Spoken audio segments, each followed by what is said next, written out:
We're live now, isn't it? Yeah, it says we're live. We'll check the channel. Episodes are coming.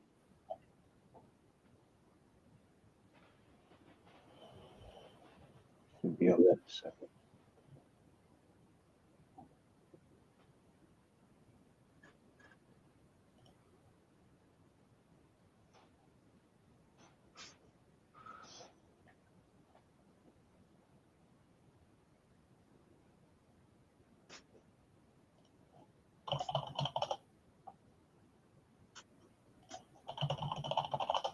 Yeah, some. Yeah, calm. All right, man. We're gonna start this lesson first and foremost by giving all praises, glory, and honor unto Yahweh, Hashem, Hashem, Yahweh Shai, Yahushua, Hashem, Hashem, Rakatash. Kodash. All praises. And double honors to the bishops, apostles, bishops, and elders of Great Musa and all well, and have taught us this truth. And shalom to the elect of Israel, the elect of Yahweh Shai, starting with 144,000. And yeah, man, we're gonna go into Revelation, the 12th chapter today, and Lord willing, it's Lord willing, it's an edifying lesson. And yeah, man, without further ado, let's just start off with the first precept and the first verse and go from there. Counts as Revelation 12 from the top. It says, "And there appeared a great wonder in heaven, a woman clothed with the sun, and the moon under her feet, and upon her head a crown of 12 stars." Yeah, now the woman is talking about when we go into the scripture, this is talking about Israel, okay? And can you just hold Genesis 37 and 9, Baba Shah? Yep. Okay, and pretty much this chapter it jumps around a bit. Okay, so we're gonna be jumping around as well. All right. But it said there appeared a great wonder in heaven, a woman clothed with the sun and the moon under her feet, and upon her head a crown of 12 stars. Now, the sun and the moon represent knowledge and wisdom. All right, and we're gonna break down what the 12 stars is representing now. If we can get that precept, Baba Shah, in Genesis. If you can read up a little bit above as well if you want. So this is Genesis 37 from 5. "And Joseph dreamed a dream, and he told it to his brethren, and they hated him yet the more. And he said unto them, Hear, I pray you, this dream which I have dreamed. For behold, we were binding sheaves in the field, and lo, my sheaf arose, and also stood upright. And behold, your sheaves stood round about, and made obeisance to my sheaf." And who was Joseph talking to? He was talking to his brothers, okay, the sons of Israel. Keep going. Says, "And his brethren said to him, Shalt thou indeed reign over us, or shalt thou indeed have dominion over us? And they hated him yet more for his dreams and for his words. And he dreamed yet another dream, and told it his brethren, and said, Behold, I have dreamed a dream more. And behold, the sun and the moon and the 11 stars made obeisance to me." Yeah, so he was saying the 11 stars made obeisance to him, meaning the tribes. Just the stars that it's talking about in Revelation, the 12th chapter and the first verse, is talking about the tribes of Israel, the 12 tribes. Okay, so that's pretty much the point on that. Unless your brothers had any precepts, we can keep going in Revelation 12. Okay. Yeah, I got a real quick one about it. It said, this is Jeremiah chapter. We're dealing with Revelation 12 and 1 anyway. They prayed a great wonder in heaven, and a woman, representing Israel, right? I got this precept. This is Jeremiah chapter 6, verse 2. It says, I have likened the daughter of Zion to a comely and delicate woman. That's pretty much straight to the point. Yeah. So sometimes the scriptures refer to Israel as a woman. Why? Because we're the Lord's woman.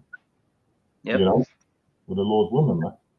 So it's parabolic talk, and you get that a lot in Revelation and throughout the chapter, throughout the scriptures.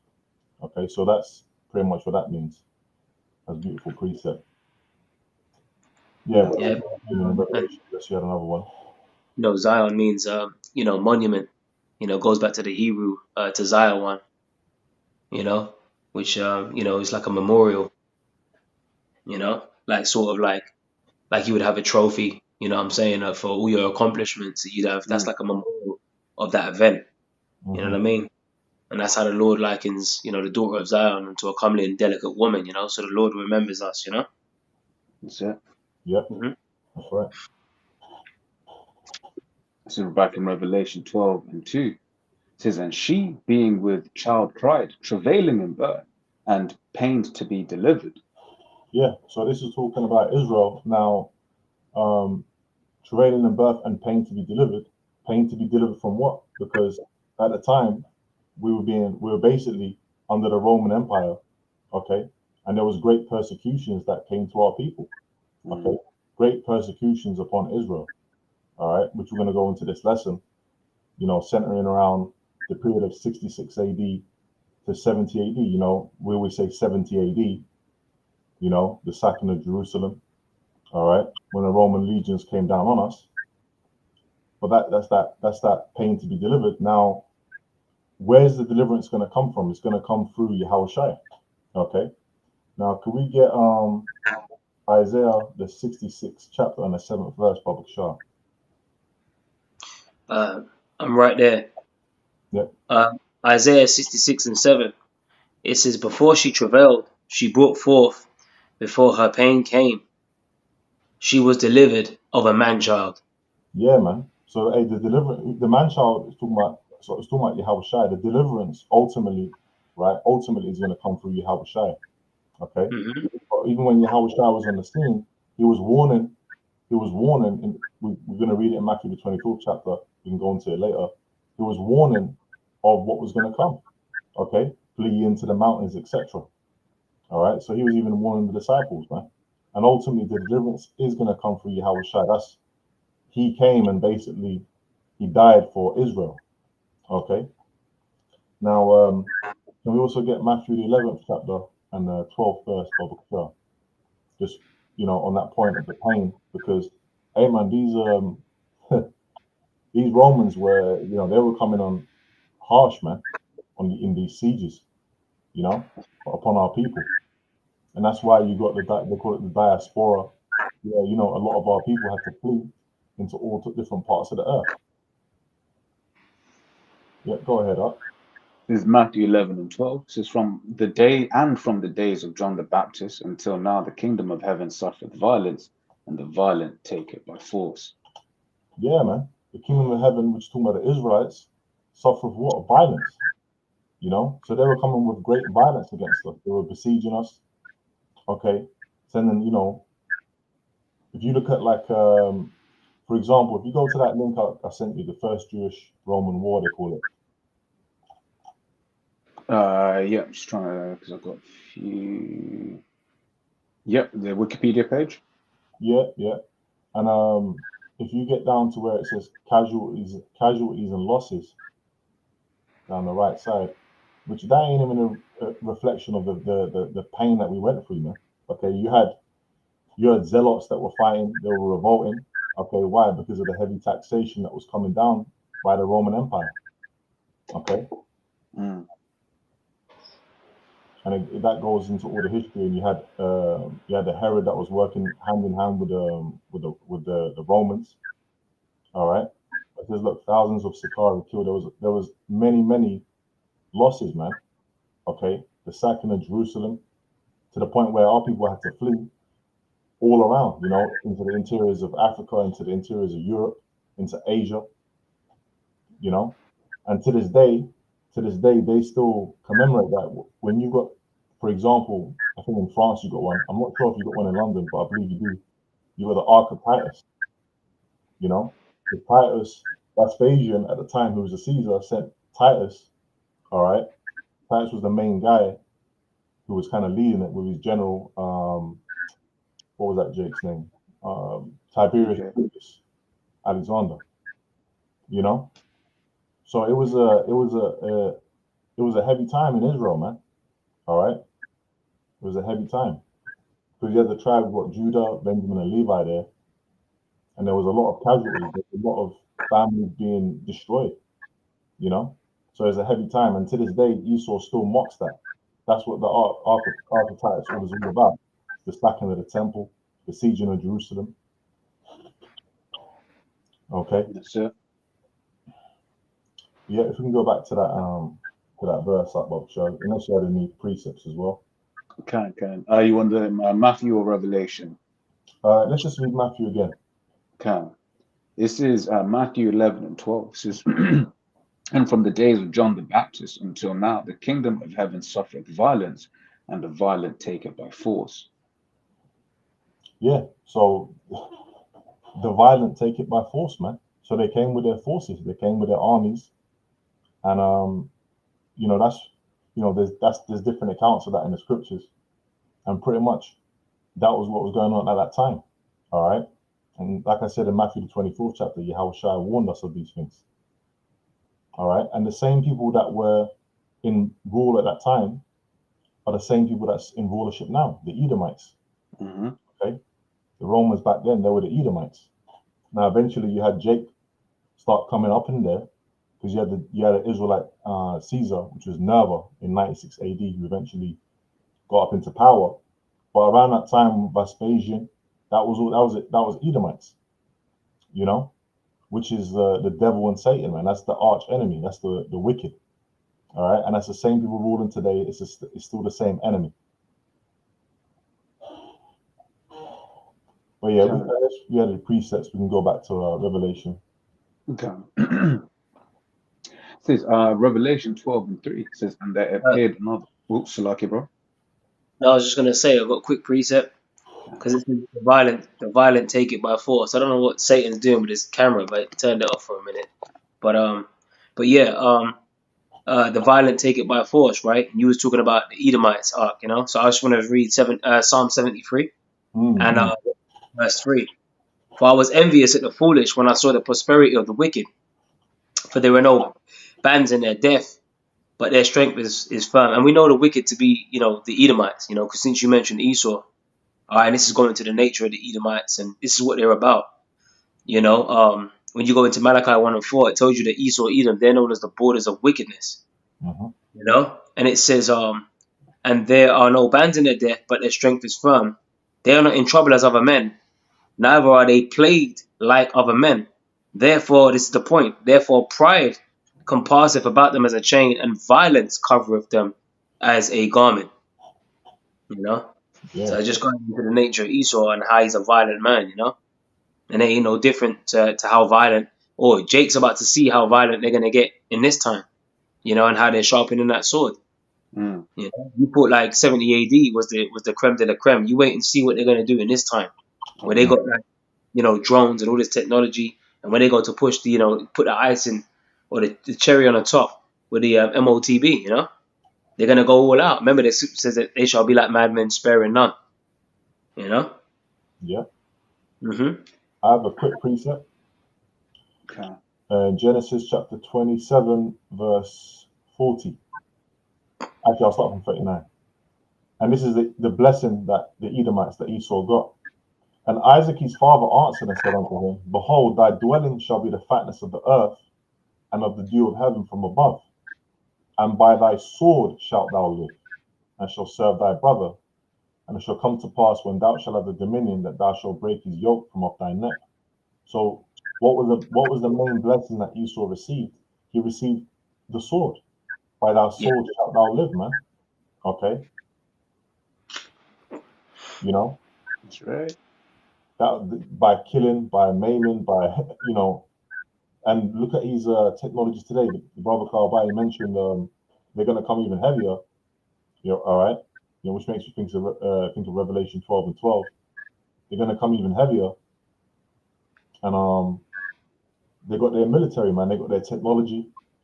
Okay, they got their, we can get Ezekiel 21 and 9 as well. Yeah, I'll get it. You know, so yeah. So what they're doing, they're fine tuning their military to eventually bring it onto the people, man. Okay, and in these wars, in World War III, that's why you had something called Jade Helm, which is what urban warfare training, man. Why do you need to do urban warfare training? Okay, because we know there's going to be civil war. Okay, you even got movies coming out about it in America. Okay, Isaiah 19. You're going to have civil unrest. Okay, so they're going to have to bring in the troops. Over here in the UK right now, you got You got people all up in, there's fire everywhere, man. It's all up in uproar. Okay, they're fanning the flames through the media. Okay, and you got them people out there causing havoc. Yeah. You know, so eventually, where is all this going to lead to? Them bringing boots on the ground, troops. That's You it. know, Yeah, Go on. that's right. You wanted Ezekiel up. Yeah, Baba Shah, bro. Right, so this is Ezekiel chapter 21, verse 9. Son of man, prophesy and say, thus saith the Lord Yahweh. Say, a sword is sharpened and also furbished. It is sharpened to make a sore slaughter. It is furbished that it may glitter. Should we then make mirth? It can. It says, should we then make mirth? So it's just the time of making mirth, you know? Because that's what people are doing. That's that peace and safety spirit. People are just in mirth, man. Again, reference in Matthew 24th chapter, Yahweh Shai said it's as in the days of Noah. People were marrying and drinking and giving in marriage, okay, until the day that Noah entered into the ark, right? But meanwhile, what's Esau doing? He is preparing the sword. He's sharpening it. Why do you sharpen a sword? Like in ancient days, before he went out to war, you see in the ancient movies, they'll have their camp set up with their tents, and you might see a warrior outside, and what will he be doing? He'll have his sword, and he'll have the whetstone for it to sharpen it. He's going to go to battle, you know? Yeah. If I can go into this word here, furbish, right? It's from the Hebrew mawarat, right? Base saying obstinate, independent, peeled, scoured, polished, smooth, right? When I look at that word, polished, I've always kind of thought about, you know, when Jake say, yeah, man, you know, I'm just polishing this beat, or I'm just polishing my, you know, my free throw. What's that given the sentiment of basically perfecting something, you know? Mm-hmm. Yeah, and he's going to perfect it to the point of his own destruction, man. You know, all this technology that Esau has got has been given to him by the Most High, basically to destroy himself and to fulfill prophecy. You know, World War III, okay, and a lot of death. There's going to be a lot of death, okay, which is going to, because remember, we're going into a time like never before. It's going to be eclipsing 70 AD and all the times before that. Yes. Yo, you want me to keep reading in Ezekiel? Yeah, there's a bit more, right? Yeah. A little bit more, and then I got another precept, yeah? Come. It says, and he said, it contemneth the rod of my son as every tree, and he hath given it to be furbished, that it may be handled. This sword is sharpened, and it is furbished to give it into the hand of the slayer. Yeah, that's right. So the sword is being sharpened, man, you know, which we just went into earlier. What's part of it sharpening? The technology, the military drills. Okay, you mentioned Jade Helm, that's part of sharpening. Okay, all these different tactics that Esau's doing to basically, you know, that's that, what do they call it? The military complex? The industrial military complex. The industrial military complex, man. Oh, sorry, other way around, military industrial complex, like, yeah. Okay, fine. Yeah, man. So that, you know, that's what that's going into. Okay, and it is going to be handled. All right, it is going to be used, man. There's no, you know, they're not just stockpiling nukes for no reason. They will be shot, man, to the ends of the earth, as well, over there to the land of America. Yeah. Quick precept. Revelation chapter 6, verse 4. And there went out another horse that was red, and power was given to him that sat thereon to take peace from the earth, and that they should kill one another. And there was given unto him a great sword. You know, just to land back off, you know, the whole, the sword, you know, Esau's blessing, because you brought out that Genesis 27 arc, you know. And Esau's about, like you said, Razal Mark, he's polishing that sword, man. He's perfecting that, you know, the craft of being able to swing that sword. And that comes in, the modern day sword is a killing instrument, you know, and Esau has pretty much perfected that through his drones and his technology. The technology that was given to him, you know, that by the power that we serve and fear, Yahweh, you know, Bashim Yahushai, you know, and, you know, Esau or Edom, you know, when you go into the word Edom, it goes back to the Hebrew Adawan, which means red. So we know that this red horse, you know, is talking about Esau, and a horse represents power. So that's talking about his power structure. You know, because the scripture says that the earth has been given into the hand of the wicked, and we just proved that we quoted Malachi 1 and 4. You know, they are the borders of wickedness. So that's how we know, you know, that this man is the wicked. That, you know, he is the red horse, and he is taking peace from the earth, and it's evident to see. That's why you got all these uproars of the peoples all out, you know, throughout the world. People Yeah. are protesting cost of living. You know, they're protesting and throwing bricks through mosques and that. They, you know, they're protesting what's going on in the so-called Middle East. A lot of people are just losing the plot. But you know what comes to mind? When the righteous are in authority, the people rejoice. But when the wicked beareth rule, the people mourn. So what we're seeing is the wicked in rulership on the earth. Sorry, not to take it away from the lesson, but you know, that's how you know that the wicked is ruling and they're taking. That's an example of them taking peace from the earth. You know, because in the kingdom, when we're in rulership, Scripture says that there's going to be war no more. That's You know. right. That's right, bro. That's right. All right, bro. Let's go back to Revelation 12, bro. Sure. Times Revelation 12:3 says, and there appeared another wonder in heaven, and behold, a great red dragon, having 7 heads and 10 horns and 7 crowns upon his head. All right. Let's break that down, man. Okay. What's that talking about? All right. Let's go to let's find out what the 7 heads is. Let's go to Revelation 17, the 17th chapter and the 9th verse, bro. Sure. Yep. Revelation 17:9 says, and here is the mind which hath wisdom. The 7 heads are 7 mountains on which the woman sitteth, and there are 7 kings. 5 are fallen, and one is, and the other is not yet to come. And when he cometh, he must continue a short space. So let's deal with where it says the 7 heads of 7 mountains. Now, a mountain represents what? A government. Okay. That's why you've got the world the world leaders of today. They got like what they used to call it. They've got G7 meetings. Okay, and then what do they call it? A summit. Yeah. What do you have at the top of the mountain? You have a summit, man. Okay, so the 7 heads represent 7 Edomite, basically governments, rulerships. Okay, now the 7 rulerships are, you had the Greeks, you had the French, the Spanish. Hold on, bear with me. Help me out, Akim, man. The Spanish, the French, the Greeks, Germania Major, Germania Minor, and the British. Yeah. So when you go into the different rulerships that you had, because you started off, Esau's rulership started off with the Greeks, going back to Alexander. Okay, and then it went on to end with the British Empire, and that got transferred over to America. And then when you're reading in Revelation 17, it talks about the 8th, which is talking about America, man. And even today, now, what do you have? You got the beast system, which is what? EU and NATO. Okay, so these were empires that were set up that were going to rule. Okay. Yeah. Yep. Hey, a real quick preset, bro. Yep. First Maccabees 1 and 7, because you mentioned about the Greek. This is dealing with Alexander the Great. Yep. It says, so Alexander reigned 12 years and then died, and his servants there rule everyone in his place, which is 4 generals, you know, Lacenaeus, Cassander, Ptolemy, and Seleucus. All right, which from the Seleucid line came Antiochus Epiphanes, who was known as a wicked root, by the way. Hint, you know? And his servants bear rule everyone in his place. And after their death, they all put crowns upon themselves, and so did their sons after them many years. And evils were multiplied in the earth. You know, just to further back up the point we were going into earlier about taking peace from the earth. You know, because you mentioned, you know, about the Greeks.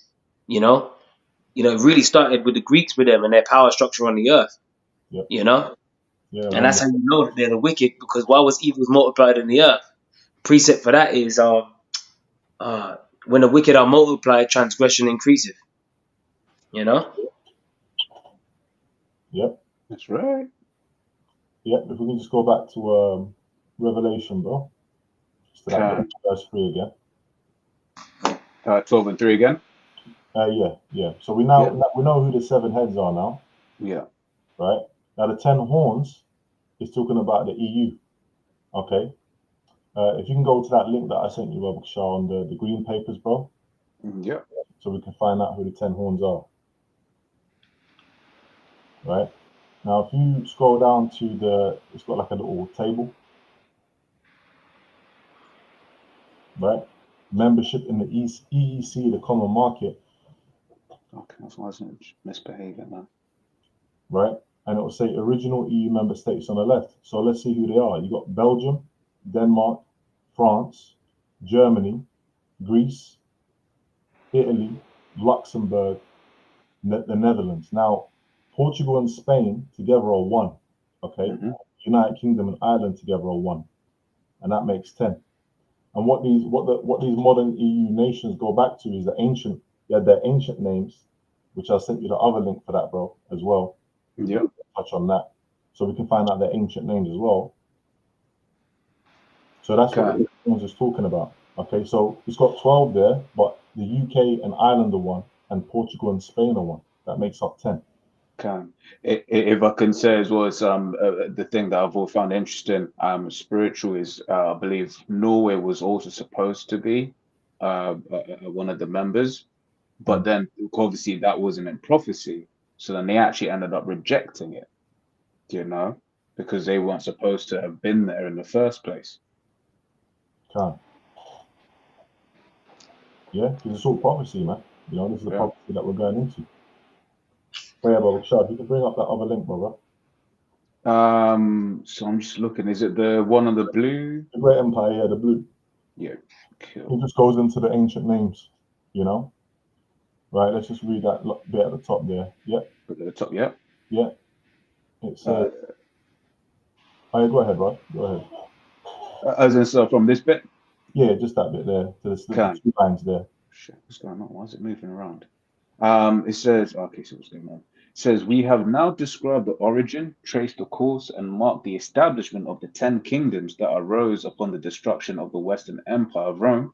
The 10 are the Alemanni, the Franks, the Burgundians, the Suevi, the Vandals, the Visigoths, the Saxons, the Ostrogoths, the Lombards, and the Heruli. Which are the ancient names. Now, little tidbit, man. If you can just go into Google Translate from Turkish into English. Sorry, English into Turkish. Okay. Oh, sure. Just an interesting point. Because when I was going through this and I was reading it, and I came across Alemanni. Kind of just loading it up. Yep, once it's loaded. So in the English, bro, if you can just type in Germany and see what the Turkish word for Germany is. Almanya. All right. Okay. So when I read Alemanni, which is talking about Germany, I was like, oh damn! I was like, I knew that growing up. I was like, Almanya, And obviously the Saxons going into Britain. Okay, so those were the ancient names, man. All right, but today what they're known as those 10 original EU states. Okay, and like I said, again, United Kingdom and Ireland are one, and Portugal and Spain are one. That's right.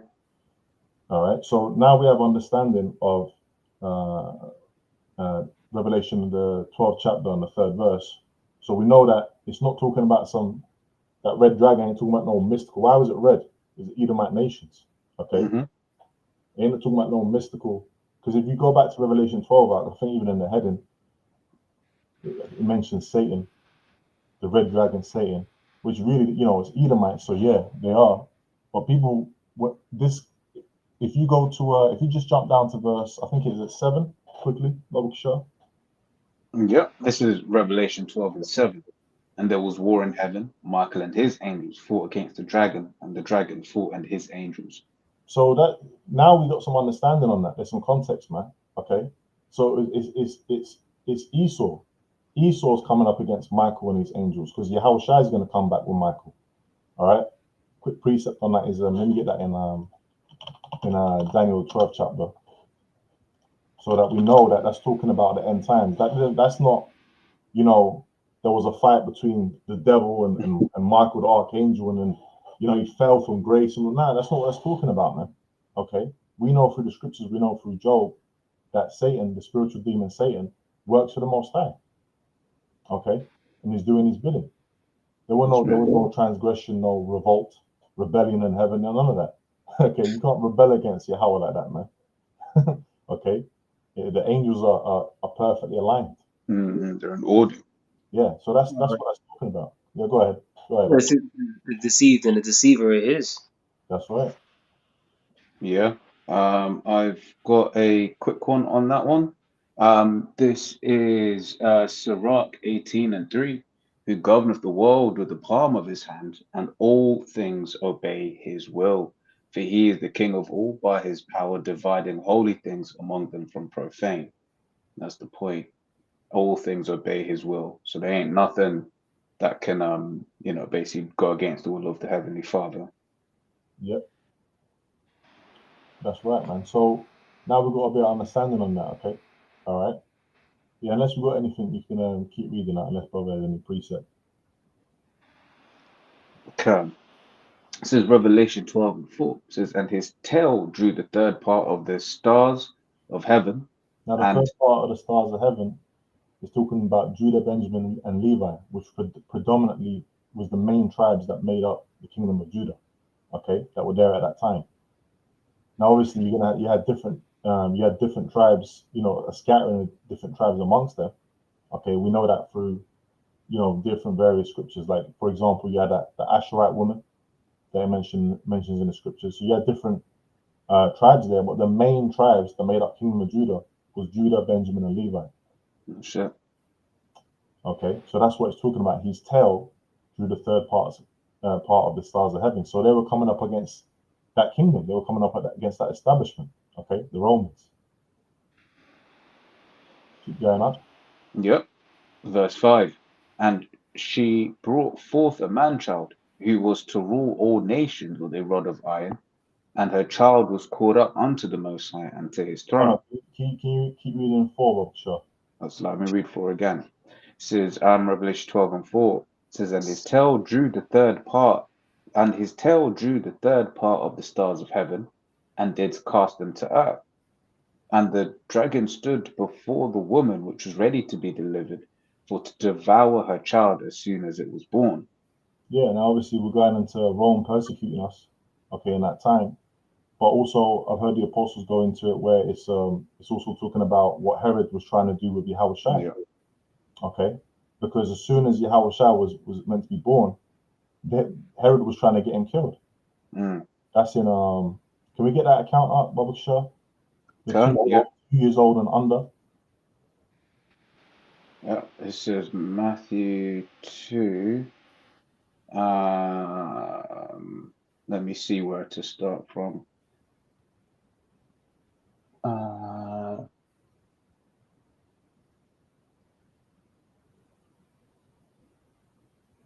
Let me see. Yes, yeah, we got 2:16. Right, it says Matthew 2:16. It says, then Herod, when he saw that he was mocked of the wise men, was exceeding wroth, and sent forth and slew all the children that were in Bethlehem and in all the coast thereof, from 2 years old and under, according to the time which he had diligently inquired of the wise men. Then was fulfilled that which was spoken by Jeremiah the prophet, saying, in Ramah was their voice heard, lamentation and weeping and great mourning, Rachel weeping for her children, and would not be comforted, because they are not. Yeah, so what was he doing, man? He stole the children that were in Bethlehem because the prophet was prophesied to come in to be born in Bethlehem. How's the scripture go? Ephratah. Let me get that quickly.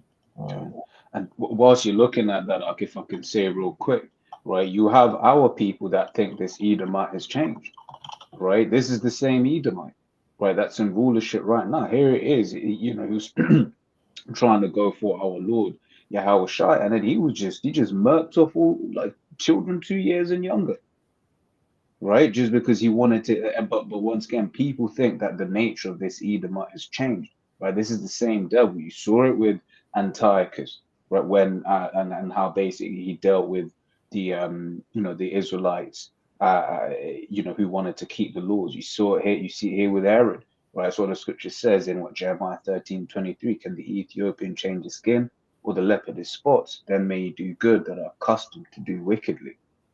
Yeah, that's right. And Herod was an Edomite. That's it. He came from the Edomite line, but he was basically put as like a puppet leader. Okay. over the Israelites, man. But he was an Edomite. Okay. Can we go to Micah chapter 5 verse 2 Bob? Sure. Yep. Just to see, because it said still the children of Bethlehem. So, I'm right there. yeah, so there was inquisition made, man. Okay, you go ahead, Akia. Micah chapter Silaki, man. My phone just keeps fucking bugging out, keeps turning off. Micah 5 and 2. It says, "But thou, Bethlehem Ephratah, though thou be little among the thousands of Yehudah, Judah, yet out of thee shall he come forth unto me that is to be ruler in Israel." Ooh, so the ruler, he that was to be ruler of in Israel, was going to come out of Bethlehem. Keep going up. Yep, it says, "Whose goings forth have been from old, from everlasting." From everlasting. Okay. You know what that reminds you of? Can we just to make sure we know who this is talking about? Can we quickly go to Isaiah chapter 9 verse 6, the everlasting bit? Isaiah chapter 9 verse 6. "For unto us a child is born, unto us a son is given, and the government shall be upon his shoulder, and his name shall be called Wonderful Counselor, the Mighty Power, the Everlasting Father, the Prince of Peace." That's talking about Yahushua. Okay, that's the son that is given. That's the child that was born. Okay, and through Yahushua the deliverance is going to come. Okay, but it wasn't in that time. Okay, you had the disciples back then that were saying, basically they were inquiring, when is the time? When is it? Yes. They wanted the Romans to be taken down, and Yahushua wanted that. But ultimately, what Yahushua was doing was he was following the will of the Father. Okay. He said, I can call down 12 legions of angels right now, but did he do that? No. Okay. Now the legions of angels that he is going to call and bring with him, he's going to bring that in this time, in the modern Roman Empire, Rome 2.0. Okay. So that's who that's talking about, So that was very important. So you had Herod trying to, that was part of prophecy, because if Herod had to do that to fulfill the prophecy about Rachel weeping. So it's all a fulfillment of prophecy. See, what a lot of people don't understand is everything Yahushua was doing was all about fulfilling prophecy. That's the Father's will. It was a walking, talking, prophecy fulfilling machine. Hey, yeah, that's right, bro. And if I could just say this, it spoke about in Revelation 12 and 4 about the woman which was ready to be delivered. Now, before a woman delivers a child, she goes through that travail. She goes through them contraction, them labor pains and that.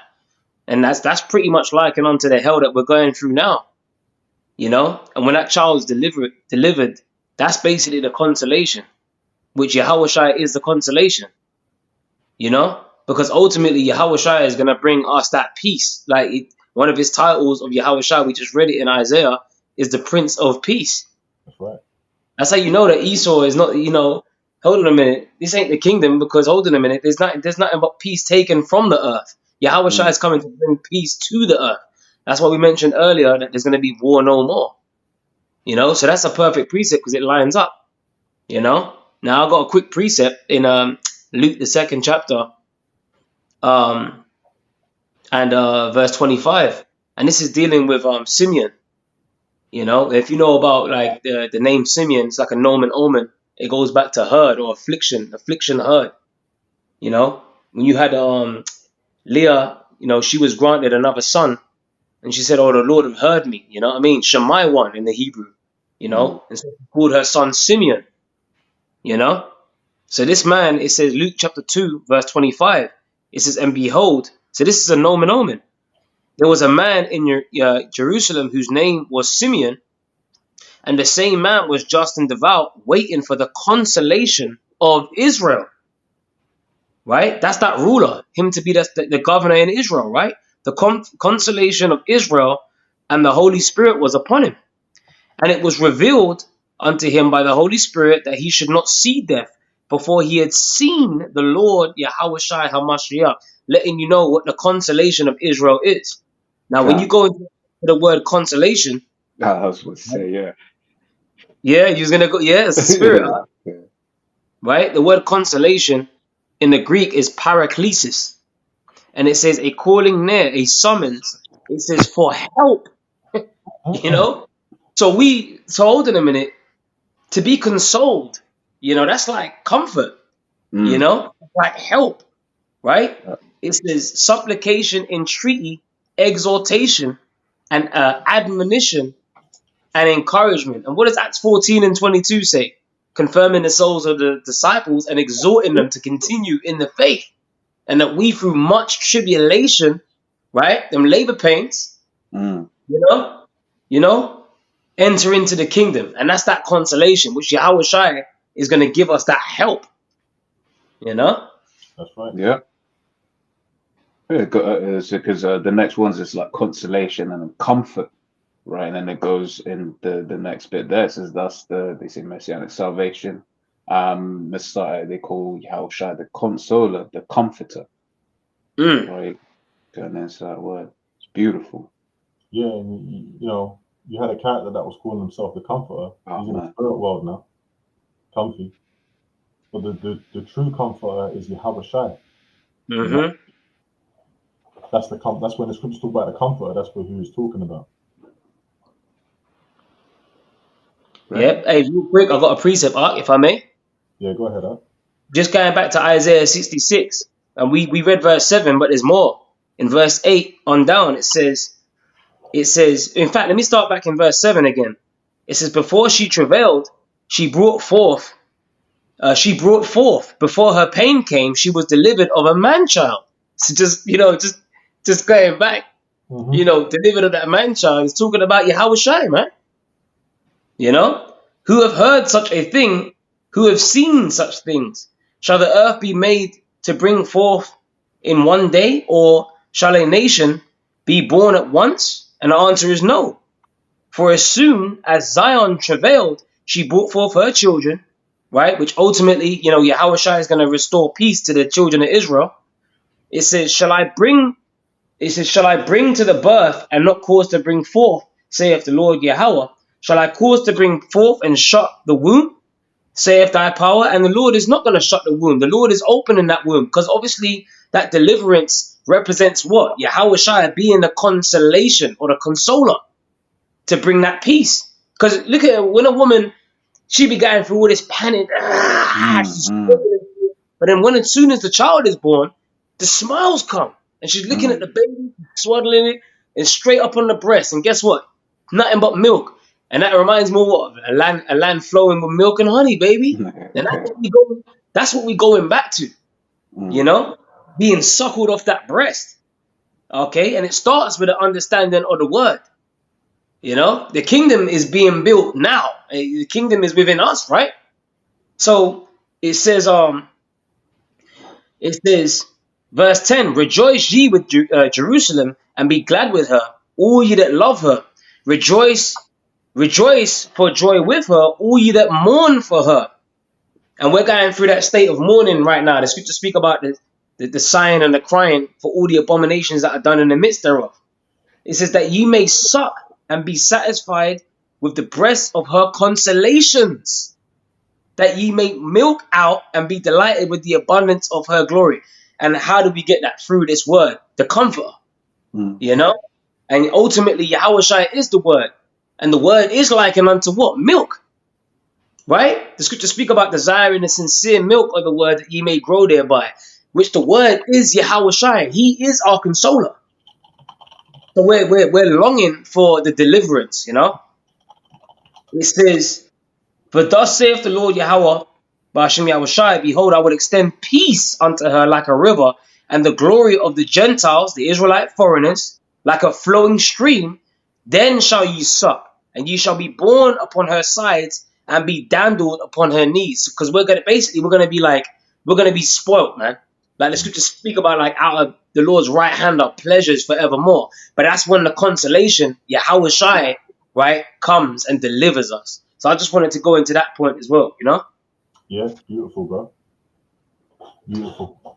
And that's what's coming, man. That's that joy. That's right. Go ahead, Art. Let's go back to Revelation. Right. So this is Revelation 12. I believe we finished 4, so we'll go to 5. Says, and she brought forth a man-child, who was to rule all nations with a rod of iron, and their child was caught up unto the Most High and to his throne. Yeah, a quick precept on that. Psalms, the second chapter. You could just get that. Right? Because basically when Yahushua, he said what he's going to rule the nations, to rule all nations with a rod of iron. Okay? That's part of that joy too. Okay? That's part of what we're going to get too, man. Because we're going to have slaves in the kingdom. You know? We're going to be ruling in the kingdom. Okay? Just going to quickly read this in Psalms 2. This is Psalm chapter 2, verse 7. I will declare the decree the Lord hath said unto me, Thou art my son, this day have I begotten thee. Ask of me, and I shall give thee the heathen for thine inheritance, and the uttermost parts of the earth for thy possession. That's that blessing, right? It's talking about Yahushua. Thou shalt break them with a rod of iron, thou shalt dash them in pieces like a potter's vessel. So we're going to be putting everything into order, and basically all the stuff that all the heathen that come up against us. Okay, number one, starting with Esau, that have come up against us and put our people into slavery, come up against our people with a sword.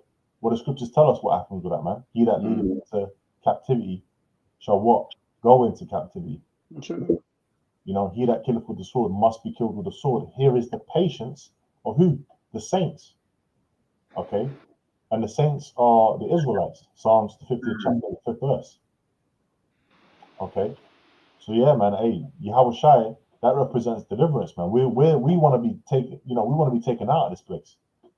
Okay? And before we do, it's going to get hectic out here. Jacob's trouble is going to get crazy. You know? Esau's going to really start showing them horns. You know? He's going to get even more and more draconian with it, meaning what? Severe.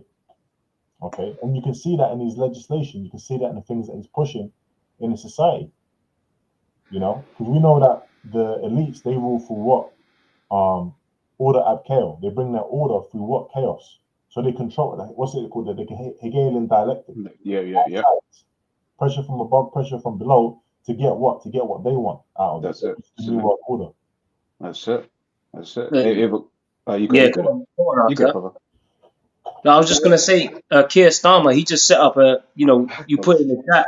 You was gonna go into that. Yeah, spirit. Yeah, spirit, bro. Go ahead, hit it, man. You got it, brother. You got it. No, but it's just, that's that order of KO, because it kind of sparked me off, when I see that, because he just did a live stream, like he just addressing the public and that, and he's talking about, the response to the stabbing of that 17-year-old. He stabbed up youths and that over there in Merseyside and that, and in response to that, what you having? You had the EDL that took to the streets, and before this stabbing even took place, the EDL were out there in central London marching and that. So all the timing of it, it's just like Esau's got these agent provocateurs like set up, and not only that, the scripture says, that we can't be ignorant of Satan's devices. And off the back of that, now he's setting up a new violent disorder unit. So this is what he's being tasked to do. They're being given more draconian measures to take now in response to the chaos, which is nothing but what? Hegelian dialectic. Remember, pressure from above and pressure from beneath. That problem, reaction, solution. The solution to all of this is pretty much get draconian with it.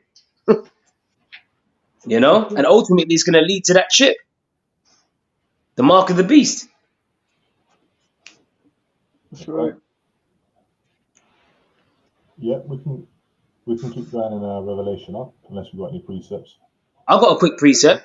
Yep, go ahead. Revelation chapter 2, verse 25. It says, But that which ye have already, hold fast till I come. And he that overcometh and keepeth my works unto the end, to him will I give power over the nations. Like you said, that's a part of it too, to have power, over the nations. Right. And to keep that which, that which you have already, hold fast till I come. What are we holding fast? This truth, this knowledge. The scripture says, he that endureth unto the end, the same shall be saved. It says, and he shall rule them, this is the point, and he shall rule them with a rod of iron. As the vessels of a potter shall they be broken to shivers, even as I received of my Father. All right, and that ties into that Revelation, the 12th chapter and the 5th verse. And she brought forth a man child who was to rule the nations with a rod of iron, letting you know, and that's Yahweh Shai's words. You see, it's written in red. Yeah. Yeah. We're gonna be putting hell on these heathen, man. Okay. Especially Esau. Especially Esau, man. Yeah, go ahead, Akia. All right. So Revelation 12 and 6 now says, and the woman fled into the wilderness, where she hath a place prepared of the Most High, that they should feed her there 1,203 days. Right, so let's break that down. Can we just get Matthew the 24th chapter and the 15th verse and just hold that up? Now, the woman fled into the wilderness is talking about Africa, okay, where the bulk of the slaves, sorry, the bulk of the slaves, the bulk of the people coming out of Jerusalem went into, okay, and pretty much, that was a warning that was given to us by Yahweh Shai, and we're going to read it in Matthew, the 24th chapter, to actually tell the people what to do at that time. Tell the disciples, when you see these signs, you know what to do. Go ahead, up. Matthew 24:15. When ye therefore shall see the abomination of desolation spoken of by Daniel the prophet, stand in the holy place. Whoso readeth, let him understand. And we was talking about that. Okay, the Romans.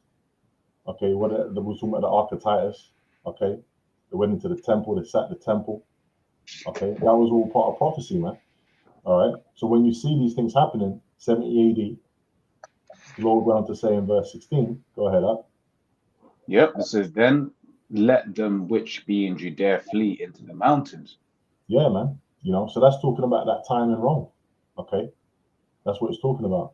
So the Lord was actually giving out a warning. He was saying that, when you see these things, flee into the mountains, and that's what our people did. Now you have our people going into Asia. In fact, can you get that image we had on Descartes of they call it the diaspora, the scattering? Okay, and that shows you an example of how we were fleeing. Okay, there was some fleeing into Asia, some fleeing towards Europe. Okay, but the bulk was fleeing into what? Into Africa, because we had a lot of settlements there. Okay, like you hear the Alexandrian Jews, and then further on as time went on, okay, we fled more and more into deeper into those lands, man. That's right. And I wanted to get that example out with the kingdom of Wida to get that, because where did they get the bulk of the slaves? Mainly from the West Coast. Okay, Benin, Nigeria, Ghana. Okay, that's why you got loads of places there, slave port. You had slave ports all around, and you had what? The Ishmaelites. Okay, there were the Ishmaelites. You had Hamites, and even some Israelites that were basically selling out their own people as well.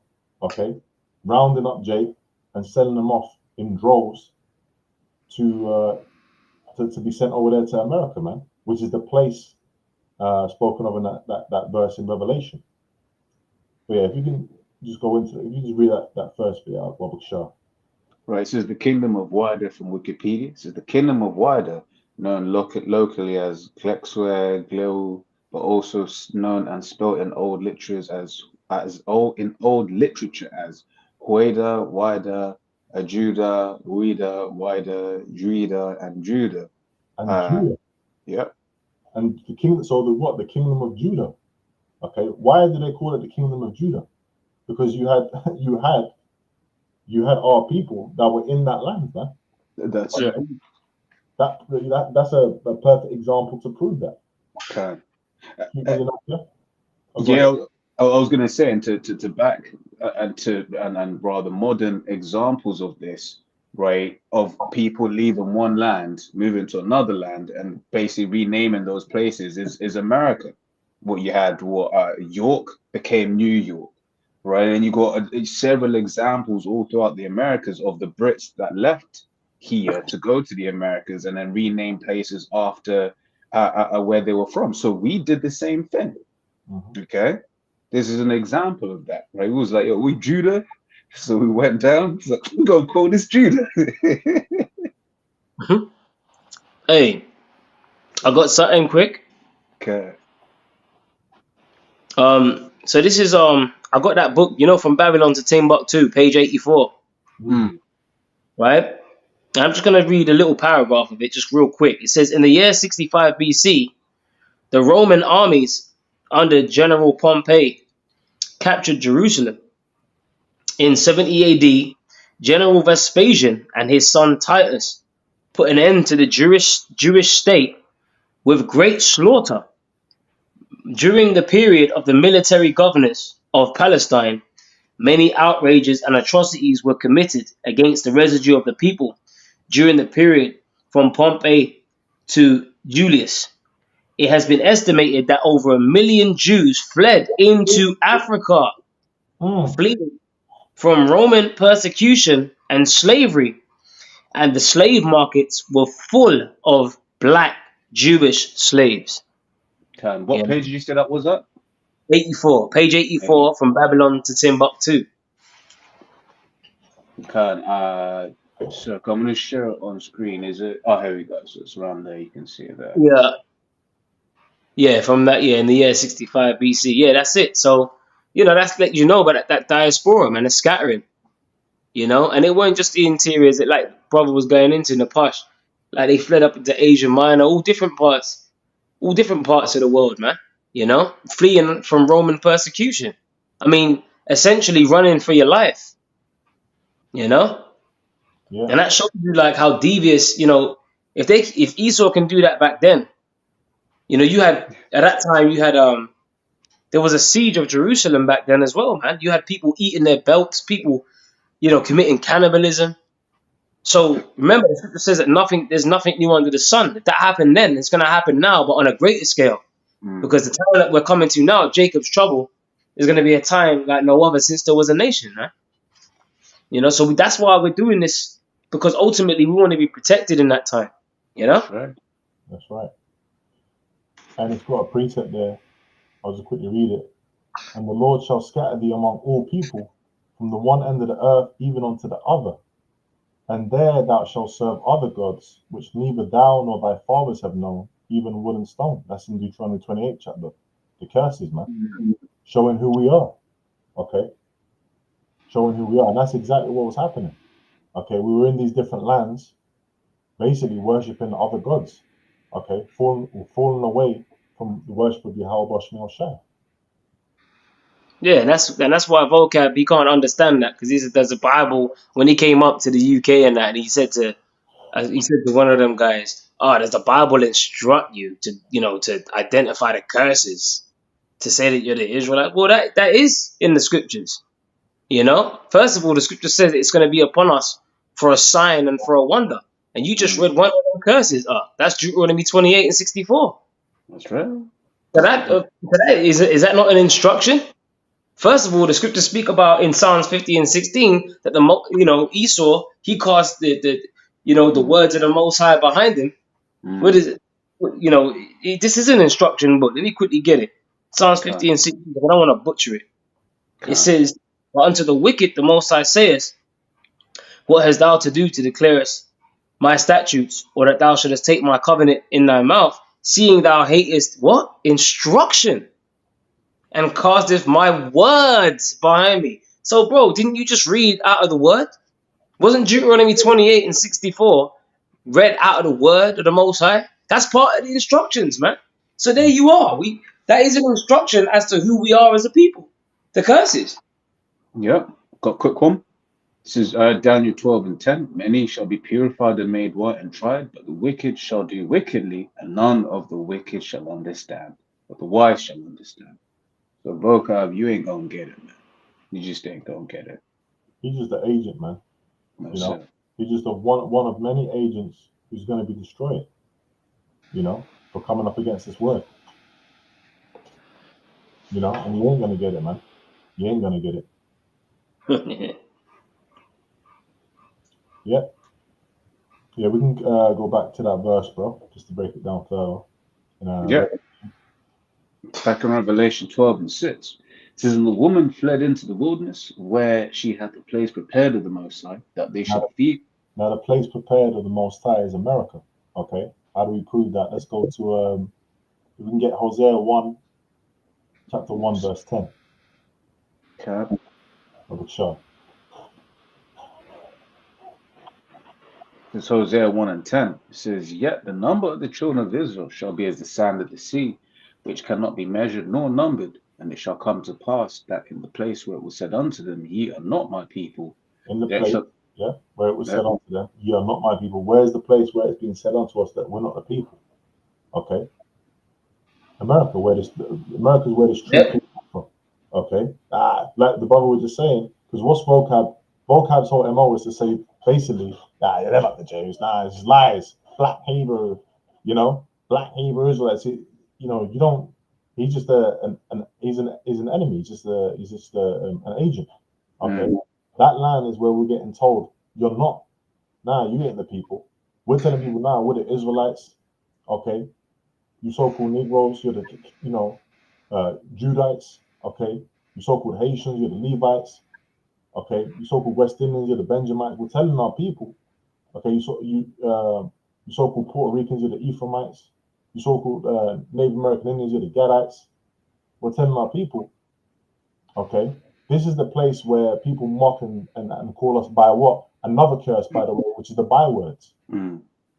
Okay, a nigger, a spick, a wetback, whatever byword they got, okay, or African American.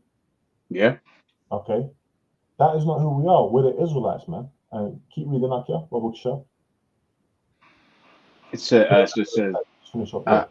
Yeah, and it shall come to pass that in the place where it said unto them, ye are not my people, there it shall be said unto them, ye are the sons of the living power. Yeah, there it shall be said unto them, ye are the sons of the living power. That's where this truth came out from, man. Going back to High Priest Elder Albert Bivens. That's where we're coming back onto who we are through the spirit and power of Yahweh Shemiel Shai. So that place is talking about America. Verse 11 as well, Bob Shah. It says, then shall the children of Judah and the children of Israel be gathered together. It says, so that's happening now. Ezekiel the 37th chapter. Okay, like we come out, we've got the plank, and it's got all the tribes breaking down who by their so-called nationality. Okay, and breaking out what tribe they are, man, and it's all together in the whole tribe. You get this is the great gathering. Keep going up here. Yep, it says, and appoint themselves one head, and they shall come up out of the land, for great shall be the day of Jezreel. Yeah, man, the deliverance, the deliverance, Yahweh Shai. Okay. Yeah. And Jezreel goes back to what? The seed. So, according to the seed, where did you get the seed from? From the man. So, you know what I'm saying? With Numbers 1 and 18 should come to mind. It's all about the crown jewels, man. The chosen line. Exactly, that lineage. You know what I'm saying? You can't get no other nations swinging up into this. That's not how it goes, man. So who's the Lord really dealing with? Right? The word Jezreel goes back to Yazarayala, man. All right? He seed of the power. So that from that fucking home, man. You know what I'm saying? Like you're just gonna get some Moabite with some slanty eyes, pop an Israelite woman, all of a sudden the Israelite pops out. That don't fucking happen, man. Because that seed is of Moabite stock, nigga. Even onto the 10th generation. Yeah, that's right. That's right. Now, if you have an Israelite man go and have sex with a Moabite woman, okay, you're gonna have an Israelite seed come out, man. That's it. It's in our lineage. It's with Yahushua's lineage, right? We always, the apostles always mention, we use Bruce Lee as an example. Bruce Lee's he's a J. Oh, sorry. But you look at him as a so-called Moabite, okay? All that flair, all that pizzazz, the what even you got like the UFC and mixed martial arts. A lot of that was inspired by a lot of things that Bruce Lee was bringing up, man. You had Jake up in the cinemas and the theaters watching him. Why were they so drawn to him? Okay, if you're just a heathen. Yeah. You know, even to this day, people still quote his philosophical words, man. You know, it was a Jake, man. That's right. Real quick, just on that point, it says Matthew 1 and 5, and Salmon begat Boaz of Rechab, and Boaz begat Obed of Ruth, and Obed begat Jesse. Right, this is the lineage of Yahushua, man. And I would call it Ruth was a Moabitess. Right? So it don't matter what the woman is, it's just a woman, man. That's right. That's Yeah, right. she's That's just why, a man. incubator, man. And that's it. That's right. And that's like that. Our apostles always tell us, man. You know, I believe it was King Marshall, if I'm not mistaken. He was saying we don't need the black woman, man. You know, we don't need it.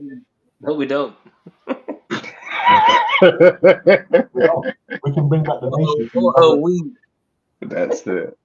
You know, we like weaveless women, man. That's it. How about that? We like women we like women that don't need wigs and weave. That's right. you got sisters out there that are, you know, they're trying to be home. You know, they're trying, but the majority of these women, Eve, hey, man, forget it, man. Just forget it. Just the influence alone on these other women. You might meet a woman, you find out her friends are Eve. Her friends are Eve. Yeah. Man, she's all messed up, man. Yeah. Even more messed up. Because she's all up in the air. You know he can't talk to you like that. You know? That's nah. You know, all of that shit, man. That's it. All that shit, man. It's annoying, bro. Yeah, let's go back up, yeah. Okay. This is back in Revelation 12 and 6 says, and the woman fled into the wilderness, where she had the place prepared of the Most High, that they should feed her there 1,203 days. Yeah. So it said what 1,203 days. It was 1,260. Can you open up a calculator app, Robert Shaw? Yeah. You got a calculator app on What's the calculation?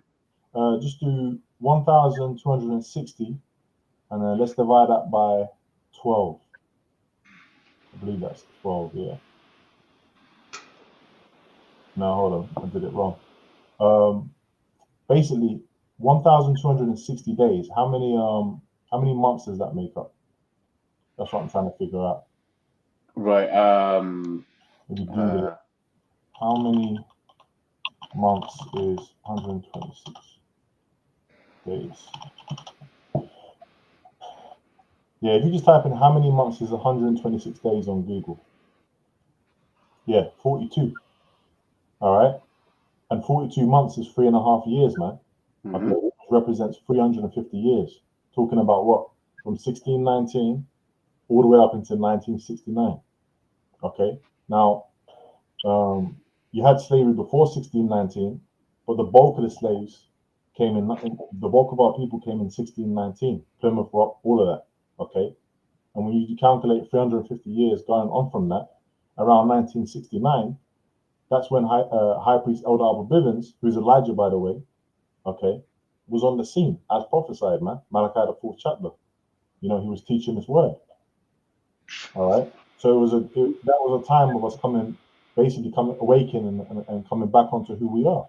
And there was a lot of events that were happening at that time. Like you had the Apollo missions. Okay. And that reminds me of Obadiah, the 1st chapter. You know, you had the Apollo missions where they were so-called going to the moon, which they never went to the moon. Okay. But everyone was glued to the TVs. It was a big event. Everyone was watching it, you know. And that's part of the downfall of Esau. Okay. So Esau's going down and Israel going up. You know, because why? Because we're coming back onto who we are with the knowledge, wisdom, understanding taught to by our teachers, man. Okay. And that's why you had men that were set up by High Priest Albert Bivens on down to today. Yeah, I've got a quick tip. Go ahead, Al. Malachi chapter 4 verse 5. Behold, I will send you Elijah the prophet before the coming of the great and dreadful day of the Lord. And he shall turn the heart of the fathers to the children, and the heart of the children to their fathers, lest I come and smite the earth with a curse. You know, and we believe through the Spirit that is High Priest, you know, Elder Rabbi Abba Bivens. You know? which lines up perfectly with that 350 years. You know, the late 60s, early 70s, which lines up, makes me think about the because you mentioned Obadiah, but it makes me think about Revelation 11 and 11. You know, which it says, and after 3 days and a half, there's that 350 years, Mhm. right? The spirit of life from Yahweh entered into them, and they stood upon their feet, and great fear fell upon them which saw them. You know, so Esau's shook, man, because we don't woke up to this truth. Mm-hmm. You know, you done had Elijah come back, and you know, pretty much just like John the Baptist, he was set up to prepare the way of Yahweh Shai. What did John the Baptist say? He said, "Look, he must increase, but I must decrease." Mm. You know? So this is, look, man, this is biblical prophecy, and you gotta be spiritual to get with this. Because if you ain't spiritual, you ain't gonna understand these prophecies, man. It's like you're talking to a fucking brick wall. Because these things are spiritually discerned. If you don't believe that High Priest Rabbi Elder Abba Bivens is Elijah coming back, right before the coming of the great and dreadful day of the Lord, read Amos 5 and 18. You know what I'm saying? The day of the Lord is darkness. So this is a dreadful fucking day. A time like no other, man. And that 350 years, that's, you know, that great awakening, man. Where you jumped to Hosea in the land where it said, "You are not my people," right? Mm-hmm. America. You know, there shall it be said, "You are the sons of the living power." So this truth came out of America, man. So what the fuck are you talking about? And I got another precept, because you went to Revelation 12 and 6, and it says where she have a place prepared for Yahweh, right? And that place talking about America. All right, so let me go ahead and get you the scripture right here. I'm gonna get Joel the 3rd chapter. Okay, I'm gonna go ahead and I'm gonna get Joel the 3rd chapter. Mm-mm-mm. Okay, I'm gonna go ahead and get this, because the thing is, I'm gonna get this right now. This is Joel 3, and I'm gonna start from let me start from verse 6. It says, the children also of Judah and the children of Jerusalem have ye sold unto the Grecians. Now that word Grecians, when you look it up, it says Yawan, but you know that Esau, he's famous for pretty much fucking taking over places and putting himself there, right? It says that you might remove them far from their border, but this is the point. Behold, I will raise them out of the place Mm. whither you have sold them, and I will recompense upon your own head. And what does the scripture say in First Thessalonians 1 and 6? You know, surely it is a righteous thing with the Most High to recompense tribulation to them that trouble you. I believe is it First or Second Thessalonians? It might be. Let's have First, It might be Thessalonians 1 and 6. Second Thessalonians 1 and 6. Yeah, seeing it is a righteous thing with Yahweh to recompense tribulation to them that trouble you. So that payback is a bitch, man. Mm. Okay? Because that's what recompense means. It means to pay back. Mm. Okay? So that's what it is. You know? So that Joel, the 3rd chapter, goes into that place. You know? Yeah, So check. So like that. now that's pretty much it. Yeah, we don't want no. You talking about the payback? We don't want no paycheck, man. You know, Yeah. you got those of our people that are just that sell out, get these paychecks, and you know they're state-aided. Now they just got to stand there like a robot, saying whatever Esau, doing whatever Esau wants him to do, like Snoop Dogg. You know, he's got Baffy on his chains, and he comes out and says, "That's not that." Come on, man. You think the people are stupid? People are waking up to things. Mm. You know. Yeah. So the payback we want is to have you as slaves in the kingdom, man. Okay, building up our righteous kingdom. Okay, doing what we tell you to do. That's what's going to be. That's what's going to be the true reparations. Oh yeah. Oh, we shall take them captives whose captives we were. That's right. Yeah, man. We're going to be kings and priests in the kingdom, man. You think we're going to be, you know, if I want the palace decked out with marble floors, you think I'm going to be doing that? You're going to be doing, you know, you're going to be going and getting out that marble from that rock, man. You're buying that shit, you know. Yeah, is there more in that? Nah, pretty much that was it. Beautiful. Yeah, man. From if we go back to Revelations, but can you jump to verse 13, Bubble Shot, and then we'll go through that, and then we'll jump back to 7 after. Okay. We'll go. I want to jump around a bit, so if we just read from 13 on down to 17, Bubble Shot. Okay. This is Revelation 12:13. And when the dragon saw that he was cast unto the earth, he persecuted the woman which brought forth the man child. Yeah, so basically, man, the Romans, man, they were persecuting us, okay? Round about from the end of like 66 AD to the beginning of 74 AD, okay? They were persecuting us. You had what our people, there was heavy taxation, there was all kinds of different strifes and problems. But one of the major things was heavy taxation, man. And they were having, they were revolting more and more, okay? And the Romans weren't having it. So the Romans came with their force, okay? Put them Israelites down, That's what they came with. And it's all part of prophecy. Keep reading, Akia.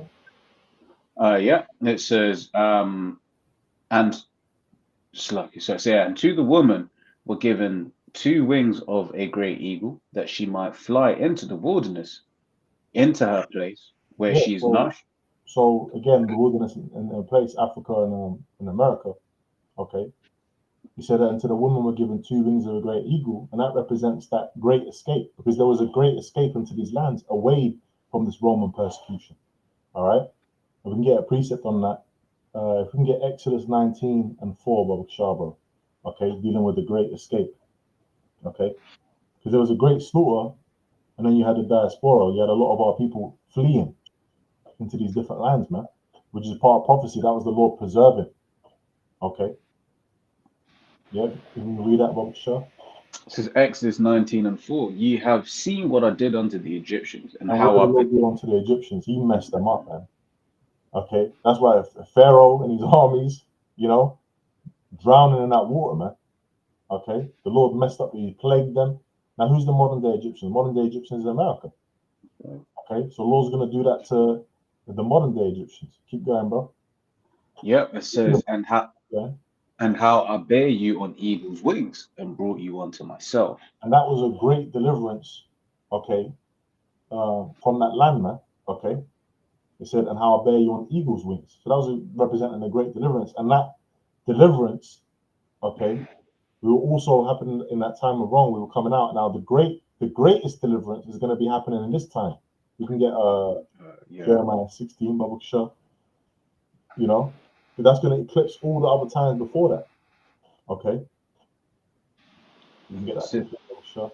Jeremiah 16:14 says, therefore, behold, the days come, saith Yahweh, that it shall no more be said, Yahweh liveth, that brought up the children of Israel out of the land of Egypt. Yeah. But Yahweh liveth, that brought up the children of Israel from the land of the north and from all the land. The land of the north is talking about America. Keep going, bro. And from all the lands whither he had driven them. All the different places that we were scattered. Going back to the curse that we read in Deuteronomy. Keep going. And I'll bring them again into their own land that I gave unto their fathers. Which is our land over there in Israel, man. Okay. We're gonna get all them borders. Everything that was promised to us. And really the world, but that's gonna be the epicenter, Jerusalem. That's gonna be the hub, And we're gonna be ruling over the planet, man. Okay. And then eventually beyond, in my father's house are many mansions. So Israel is the sands of the sea. We have a lot we're going through a lot of persecution. Okay. The book of Lamentations goes into that. They hiss, they walk by and they hiss at us. Okay. But now we're getting built up, man. Okay. We're going into high priests other billions. We're getting built up onto the deliverance, which is what we're looking for, the joy. Okay. The return of our Lord, Yahweh Shai, man. Okay. To take down this devil. That's right. Verse 16 as well, Brother Shah, since we're here, bro. Verse 16 says, behold, I will send for many fishes, saith Yahweh, and they shall fish them. And what did the Lord say to Peter and Andrew? He said, follow me and I'll make you fishers of men. That's what we're doing. Okay? We're fishing for the elect. All right? That's the good fish. It's the kind of fish you don't throw back off the boat. You keep it in. fruit meat for repentance. Yeah. It says, and they shall fish them, and afterward I sent many hunters, and they shall hunt them from every mountain and from every hill and out of the holes of the rocks. Yeah, man. So, yeah, hey, it's funny because these elites are going to be in the holes of the rocks too. You know, everyone's going to get hunted, man. Everyone, it's going to be hunting season. Okay, Mm, and you know the first hunter is going to be Yahweh Shai. Because what did he say? He said, "Wait ye upon me until I rise to the prey." that's right. If you're rising to the prey, that means you're the predator. You're the hunter. You know. So the ones that are being hunted now, which are us, okay, we're going through tribulation, we're catching hell. They're coming, for, you know, left, right, and center. We're going to become the hunters. You know. Yeah. Unless you had any precepts, we can go back to Revelation 12 and 14. Yeah. I got one quick. Yeah. Ezekiel 25 and 14. And I will lay my vengeance upon Edom by the hand of my people Israel.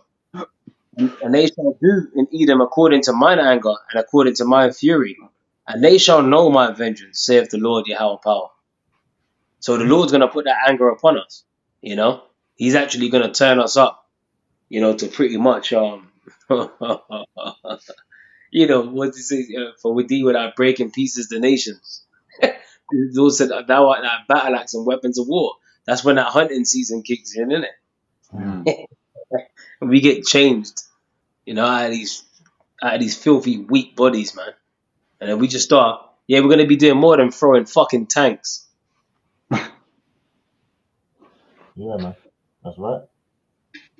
That's when we get into that. Oh, Yeah. yeah, inside joke, man. Yeah, go ahead. Go ahead. Back in Revelation 12:14, it says, and to the woman were given 2 wings of a great eagle, that she might fly into the wilderness, into her place, where she is nourished for a time and times and half a time Yeah, from the time face and of the times and serpent. half the time is the same thing. The 3.5 years is talking about the same prophecy that we read earlier. You know, a time and times and half a time. You know, keep going up here. Yeah, it says from the face of the serpent. It says, and the serpent cast out of his mouth water as a flood after the woman. Talake, just to say where she is nourished. Like, you know, Esau had to feed, you know, obviously Esau had to feed his slaves, innit? Good point. Mm. Yeah. Yeah, because you have to. You got to look after. They had to nourish us, innit? Yeah, You know. that's it. Keep going up here. That's it. It says, and the serpent cast out of his mouth water as flood after the woman, that he might cause her to be carried away of the flood. Yeah, man. They came against us like a flood. Okay. If we can we get Psalms 124 up, Bob? Sure. Okay. Right.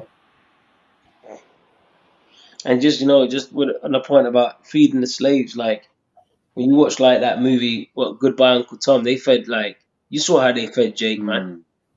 You know what I mean? It was like, man, it was just like they put it in a trough and then they were just like fucking throwing their babies in it, man, and stuffing the food in their babies' mouth, stuffing it in their mouth. You know, you had Jake getting force fed, their teeth were getting knocked out and shit. You know, so you had teeth, blood, and food getting shoved down Jake's throat, man. So, you know, Esau's gonna have to pay for all of this. So how do you think you're getting fed in the kingdom, boy?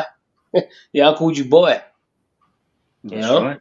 That's right. Man, you see what I'm Right. saying? It's thine heart shall meditate terror, man. We ain't even gonna be you ain't gonna be looking at, you know, or observing what you know, you might have a little graph, you know, you fucking MI5 agents and all you might have the little graphs on the wall like, yeah, this is this guy and this is you ain't just gonna be you're gonna be looking at some souped up motherfuckers, man.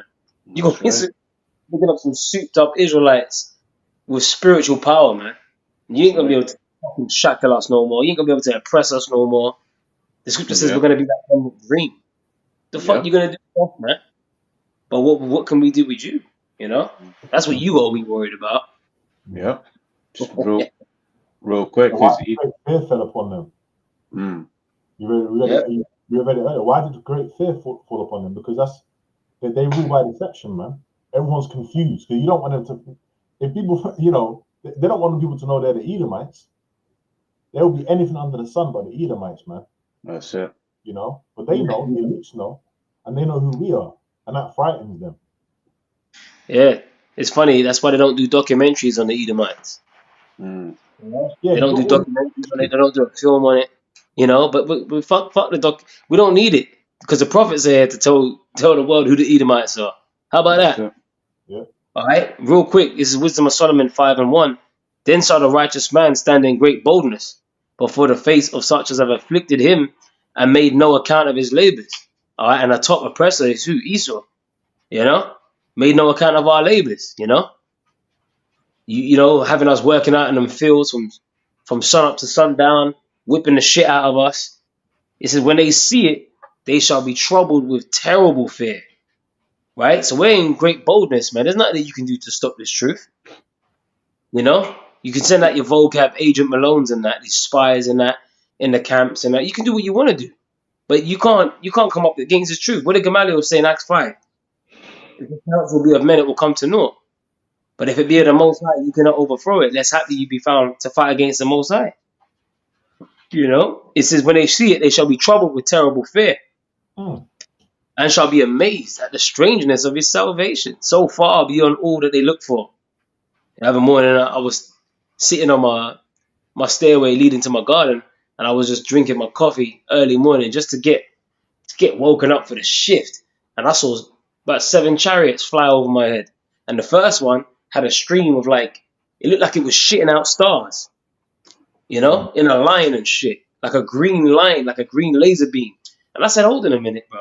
Like Esau's done. I said, this is the curse that goeth over the face of the whole earth. But guess what? That's the vehicle of our salvation. That's the strangeness of our salvation. It's going to be so far beyond all that you look for. And that's why the scripture says, be not dismayed at the signs of heaven. But the heathen are dismayed at them. You know? So Esau, he's shook, man.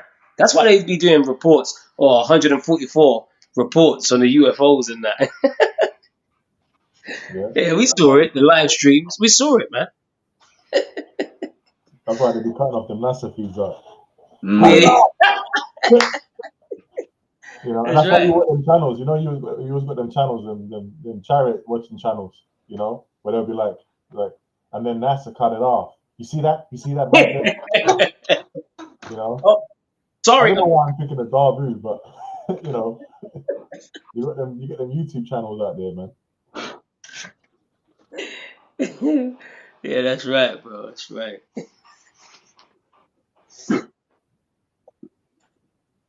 Yeah, any more on that, Akil? No, that was it, man. That was it. Right, let's jump back to Revelation, bro. Yep, so back in Revelation 12:16, it says, and the earth helped the woman, and the earth opened her mouth and swallowed up the flood which the dragon cast out of his mouth.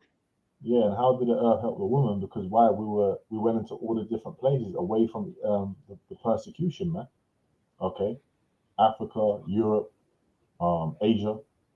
Okay, now there was an old breakdown where it would go into like this archaeology and all that. It's not talking about that.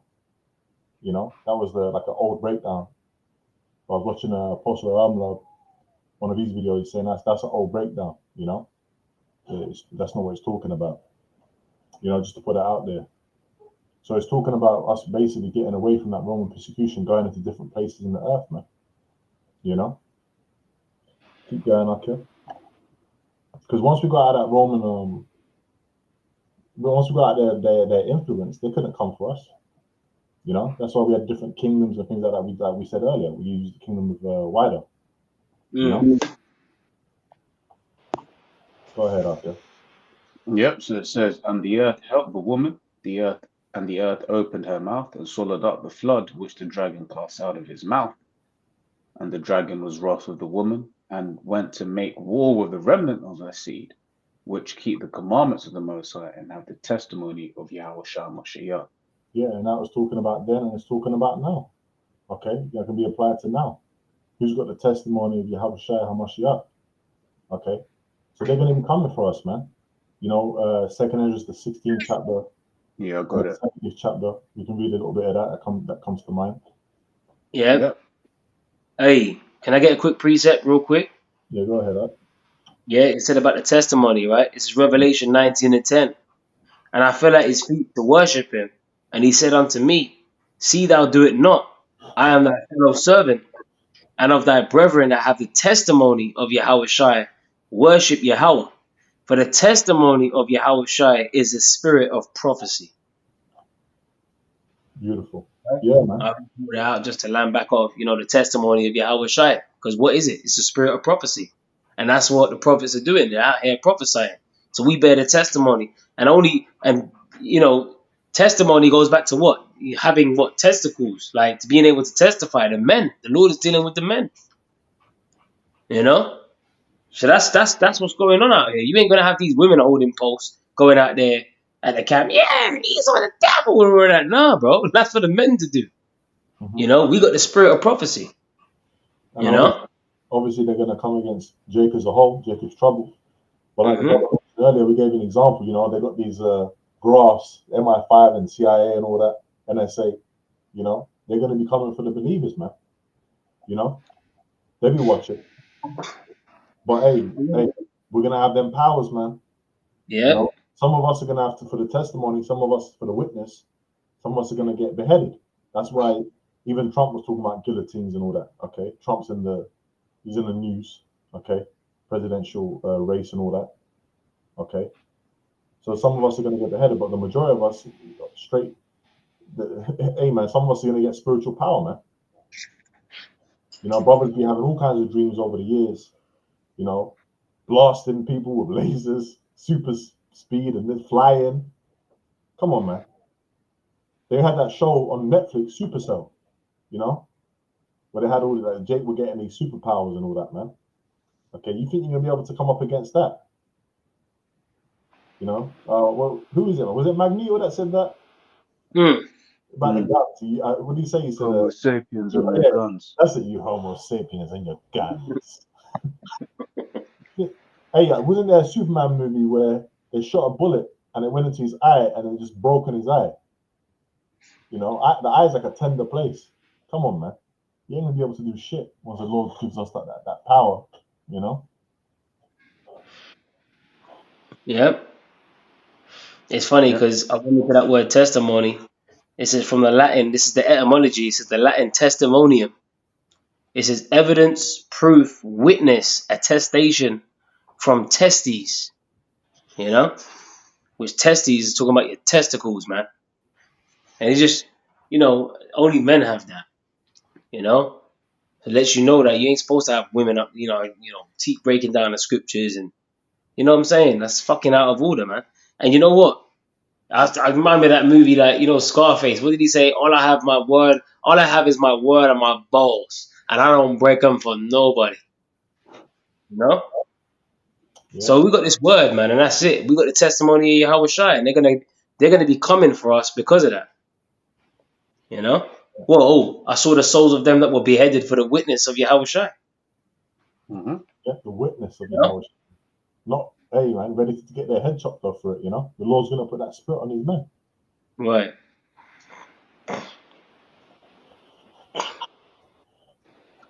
Second Ezra 16 and 17, for there shall be in every place and in the next cities a great insurrection upon those that fear the Lord. They shall be like madmen, sparing none, but still spoiling and destroying those that fear the Lord. Yeah, so they're going to actually be coming up against us with force, man. Rising up against us with force. Okay? Spoiling and destroying. And we were talking about the siege on Jerusalem. My brother mentioned earlier, hey, they're going to be sieging us today. Okay? They're going to come, hey, Jacob's trouble. What's that? Jeremiah, the 30th chapter. I got it. Go ahead, Jeremiah chapter 30, verse 6. Ask ye now, and see whether a man doth travail with child. Wherefore do I see every man with his hands on his loins as a woman in travail, and all faces are turned into paleness. Alas, for that day is great, so that none is like it. It is even the time of Jacob's trouble, but he shall be saved out of it. Yeah. And then he's talking about the elect. Okay. But at Jacob's trouble, what it say after said like a time like never before, basically. Can you read that bit again, Bob Shaw? Yep, it says, alas, verse 7, alas, for that day is great, so that none is like it. yeah, so this persecution that's coming, this time that we're coming to now is worse than any other time, worse than what happened in Rome. Okay, you know, because you had different troubles that we went through, but this is the Jacob's trouble. Mm. You know, that's coming. Okay, and we're very close to. We're at the door of it, Mm. and we can That's see right. if you're watching the prophecies, if you're measuring the time diligently through these prophecies, you're watching the news, you're praying, staying prayed up, you're gonna know that. You know, you're gonna know what time you're in. Okay, when you start seeing people getting brain chipped on media, okay, you know what time you're in. When you start seeing people, the whole world getting locked down, you're gonna know what time you're in. So like, yeah, No, it's just saying women getting raped, grabbed up. It's gonna be like Handmaid's Tale out here, man. Mm. Like children and men. And it's no coincidence that you got this whole conflict thing over here in the UK with the Muslims. You know what I mean? And the EDL and that or whatever. They showed you that in the children and men. mm-hmm. Mm. You had the Yep. Muslims marching down the street with them fucking Islamic flags and that black with white writing.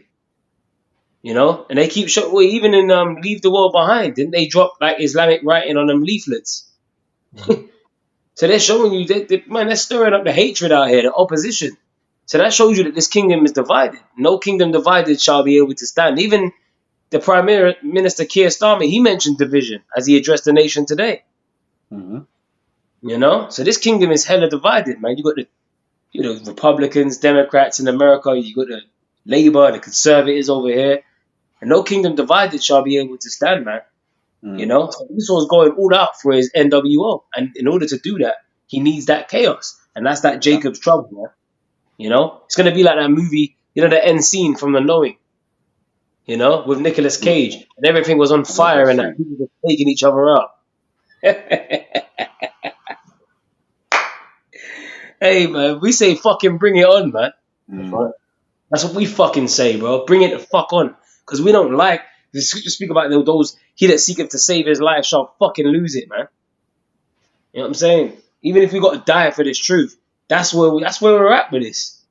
You Mm. know? And the scriptures speak about these things for a reason. Those that would be beheaded for the witness of Yahweh Shai. That's what the fuck we're involved in, man. So take this deadly seriously. You know? And we ain't living anyway, man. So Right. if that's how it goes, then that's how it goes. We ain't living Yeah. here, Yeah. you know. And if that happens, that's a great honor, man. First Thessalonians, the 4th chapter. You'd be one of the first to come with the Lord. Mm. First to be, you know.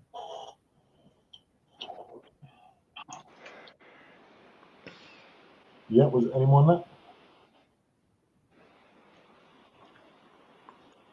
No, that's it up.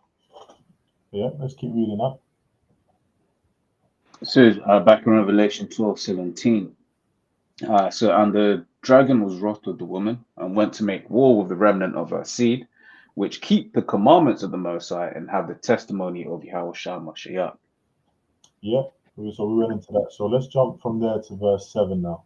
Okay, because it's the time is jumping around a bit. That scripture there, because it also talks about this time, is a perfect segue into this bit here, because now this is talking about what's coming. Okay, yeah, read it from verse 7. Okay, well, sure. Yep, verse 7 says, and there was war in heaven. Michael and his angels fought against the dragon, and the dragon fought and his angels. Yeah, yeah. So we know who that's talking about. You know, that's basically talking about Esau and his military trying to come up against the angels, the Lord and his angels. Okay, and Michael is one of the top angels. Okay, under Yahweh Shai. Okay, and his name in the Hebrew is Ma'aka Allah, meaning he's like the power. All right, and the scriptures tell us what about the Lord? That the Lord is a man of war. So what's Michael coming in? Michael's coming to bring that war, just like in Revelation 19. Yahweh Shai is coming to bring that war. Okay, so war, a righteous judgment is being come to be brought upon Esau and his kingdom, man. That's why it says in 2 Ezra 6 and 9 that Esau is the end of the world and Jacob is the beginning of it that follows. Because Yahweh Shai is going to take down Esau. Esau has to be taken down for us to be set up. You know, he needs to be taken out, man, taken out of the way, taken out of power, stripped of his power. Yeah, go ahead, Akia. Yeah, but he said what he said about the angels. Hmm. What it said about the in Revelation 12 and 7 about the war in heaven and the dragon and fought and his angels. You had that scene from Saving Private Ryan, man, with Tom Hanks. Mm. Mm. When they had them planes flying over his head, he was like, "Those are angels on our shoulders, boys." You know, just just letting you know that that's Esau pretty much, propping up, talking about his military, man, his fighter pilots and shit. They're gonna be getting together to fight against Michael and Yahushai, man, and that's that Daniel 12, man, because Yahushai is coming back with Michael. In fact, can I read that quick? Yeah, let's go. Yeah. Okay. This is Daniel chapter 12 verse 1, and at that time, because it mentioned Michael in Revelation 12, man, and 7, it did mention Michael. So let's go ahead and get the precept. It says Daniel chapter 12 and 1, and at that time shall Michael stand up, the great prince, which standeth for the children of thy people.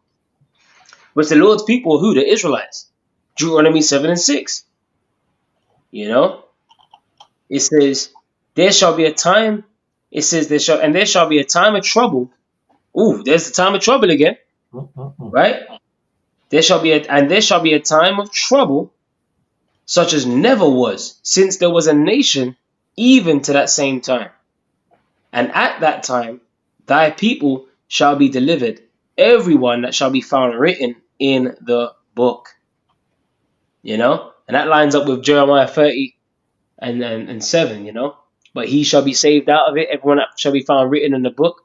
So this scripture alone lets you know that this is only talking about Israelites, man. Because who is the Lord's people? Okay, so what are you trying to tell me? You're gonna have some Amalekite just written in a book? You're gonna have a Moabite that's written in a book? Are you crazy, bro? They're not the Lord's people, man. You mean to tell me Yahushua is coming back with Michael and the whole host? The Lord of hosts, right? The Lord of the armies. He's gonna be leading the whole. The armies to invade this place and destroy Esau's kingdom to save Edomites? Man, that's confusion, and the Lord is not the author of confusion, man. That's right. And anyone that comes up against them, man, because you're gonna have wicked Jacob that are burning in that fire. What did the Lord say? He said, "He that won't serve me, bring him hither and slay him before me, man." The Lord ain't with that rebellion. Okay.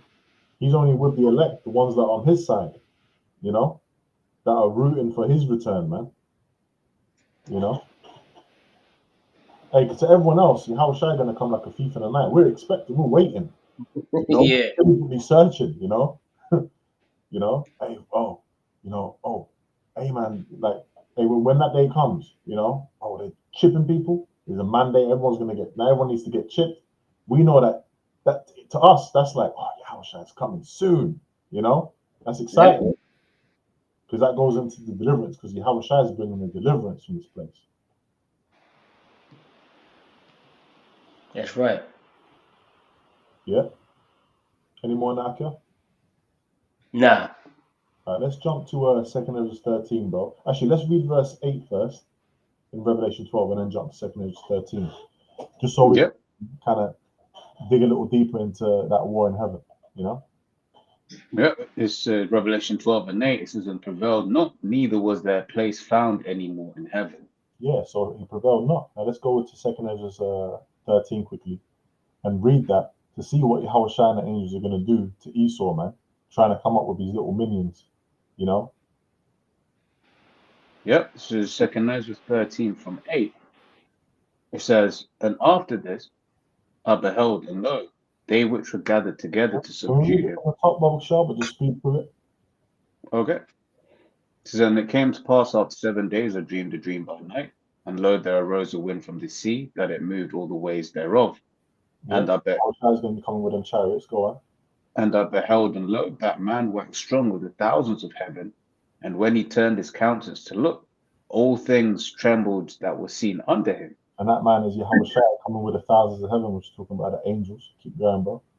And whensoever the voice went out of his mouth, all they burned that heard his voice, like as the earth faileth when it feeleth the fire. That's them lasers. Keep going.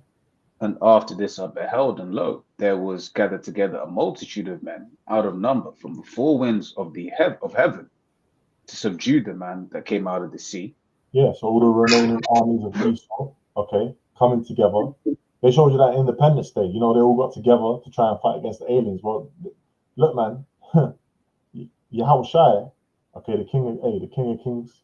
All right, he's coming with the angels to take this place now. That's who that's who you're going to be up against, and you got no chance of winning. No chance. That's right. Keep Hey, that. bro, I think how about Shimmy always shy, man. Yeah, Hey, Yahushua. we got the, hey, Yahushua already got the victory, man. He's just coming to play. He's coming to get that glory, man. To let people know what his name is and what his father's name is, you know, which we're proclaiming. You know, we're proclaiming it. Then people are gonna know. When Yahushua turns up, man. What did he say? He said I will destroy. What was it? How does it go? I'll destroy and devour at once. Is that how Yeah. He does. Yeah, that's in the scriptures. That's Isaiah 42. Yeah. Yeah, I got it. Yeah, go on, bro. Yeah, Isaiah 42 and 13. The Lord Yahweh, Bashem Yahushai, shall go forth as a mighty man. Mm. He shall, he shall stir up jealousy like a man of war. He shall cry, yea, roar. He shall prevail against his enemies. I have long time holden my peace and refrained myself. And Now, Yahushua is. I'm gonna say that. You know, he was up against Pilate. He's up in the heavens, watching what's going on to his elect. Right? Keep going. now will I cry, and it says, now will I cry like a travailing woman. I will destroy and devour at once. Hey, you know Bruce Lee? He said, he's talking about it's emotional content. You know, Yahushua is coming with that emotional content. You know, he's coming with that fury and that anger, man, for what you've been doing, man. You know, Hey, yeah, that's a lot. Now go ahead, bro. Go ahead, bro. I was gonna say you got that word, because it said I've refrained myself. You don't remember like you might have two Jakes when you was young and like you was in the secondary school, and like two Jakes would be going at it, or before they go at it. No, don't hold me back, fam. Don't hold it. Basically, the word refrain it says to be strong, to hold back, to restrain. So Yahweh Shai is like basically he's waiting for the green light from Yahweh, his father. You know? But he basically, you could just imagine him just on the right hand side of the throne, just pacing up and down, just what he just wants to get down. You're like, and when the Lord gives him that green light, it's over, man. Because look at the level of disrespect that he had to go through, man. You know? And that's another thing, like, we can't be angrier than Yahweh Shai because he's got to get his vengeance first. Is it not written, vengeance is mine and I will repay, saith the Lord? So Yahweh Shai, he's being held back. So he's refrained himself. So it's almost like I don't know, like how can I say it, man? Like a spring or springboard, or like the harder you press down on it, it's being held down, and then all of a sudden, just boing, Yahweh Shai just he's gonna get let loose by Yahweh, and he's just gonna go all out, man. And that's what we can't wait for. That's why he said, I'm going to destroy and devour at once. So this is what the Lord, the one that the world ignorantly calls Jesus Christ, this is what he's coming back to do. Woe unto you that desire the day of the Lord. To what end is it for you? The day of the Lord is darkness and not light, So just to add on that point anyway. Yeah, and that shows you that it's all to the will of Yahweh. No man knows the hour. Okay? The Most High, there's a separation between Yahushua and the Most High. There's two separate entities, but in one mind. And the Most High has his order of how things are going to go. Another thing that came to mind when you was talking about the refraining was a scripture that says, hold back the winds. So you got angels holding back destruction. They're waiting for the Most High to give that green light. They can't wait, man. So, and what needs to happen before that destruction, before all this takes place, World War III? The chip, Revelation 13 and 16, that's one of the major prophecies that we're waiting for. And we know that because we've got this knowledge and wisdom. you know. So that we're diligently waiting and we're watching how things are brewing. Okay. Right. Yep. Go back to 2 Ezra 13 if you're done on that. Yes, the 2 Ezra 13 from 6. It says, "But I beheld, and lo, he had graved himself a great mountain and flew up upon it." That's talking about that huge chariot that the Lord's coming with. When Ezra was seeing it, he was like, you could describe it as a great mountain. Okay, that he was flying upon. You know, how do you fly on mountains, man? You ever seen someone flying on a mountain? Mountains are stationary. Talking about the chariot. It says, "But I would have seen the region or place whereat the hill was graven, and I could not." You couldn't see the ends. It was huge. Like, the Lord's coming in a huge ship. That's the ship that we're going to get beamed up into. Keep going. Yep, and it says, "And after this I beheld, and lo, all they which were gathered together to subdue him were sore afraid, and yet durst fight." That's that war in heaven, that the yet durst fight. Okay, where Esau's going to come with his fighter jets and all of that. He's tech, he's military tech, and try and come up against Yahweh Shai and the angels. Go ahead. It says, "And Hey, lo," quick precept. Zechariah chapter 6 verse 1. "And I turned and lifted up mine eyes and looked, and behold, there came 4 chariots out from between 2 mountains, and the mountains were mountains of brass." And Yahweh Shai, man. Hey, it's like you got them big ass ships, but then you got them shuttle ships. You know what I'm saying? You got them ships coming out that big ass. Yahweh Shai is going to be leading the charge. Like the scripture says, as birds flying, right? Will the Lord defend the inhabitants of Jerusalem, and passing over, he will preserve it. Yahweh Shai is going to be leading the charge. You know? What Yahweh Shai flew upon, Ezra's describing like a fucking mountain, man. And these people ain't ready. It's like that movie Independence Day, when Will Smith was walking out on the lawn, and he was just, woke up and his woman was next to him and that. Went out on the lawn, he's picking up the newspaper, and everyone was trying to get out of Dodge. And why were they trying to get out of Dodge? Because there was a fucking mountain over their head. And these people ain't ready. When Yahweh Shai invades, it's going to be like that, but worse.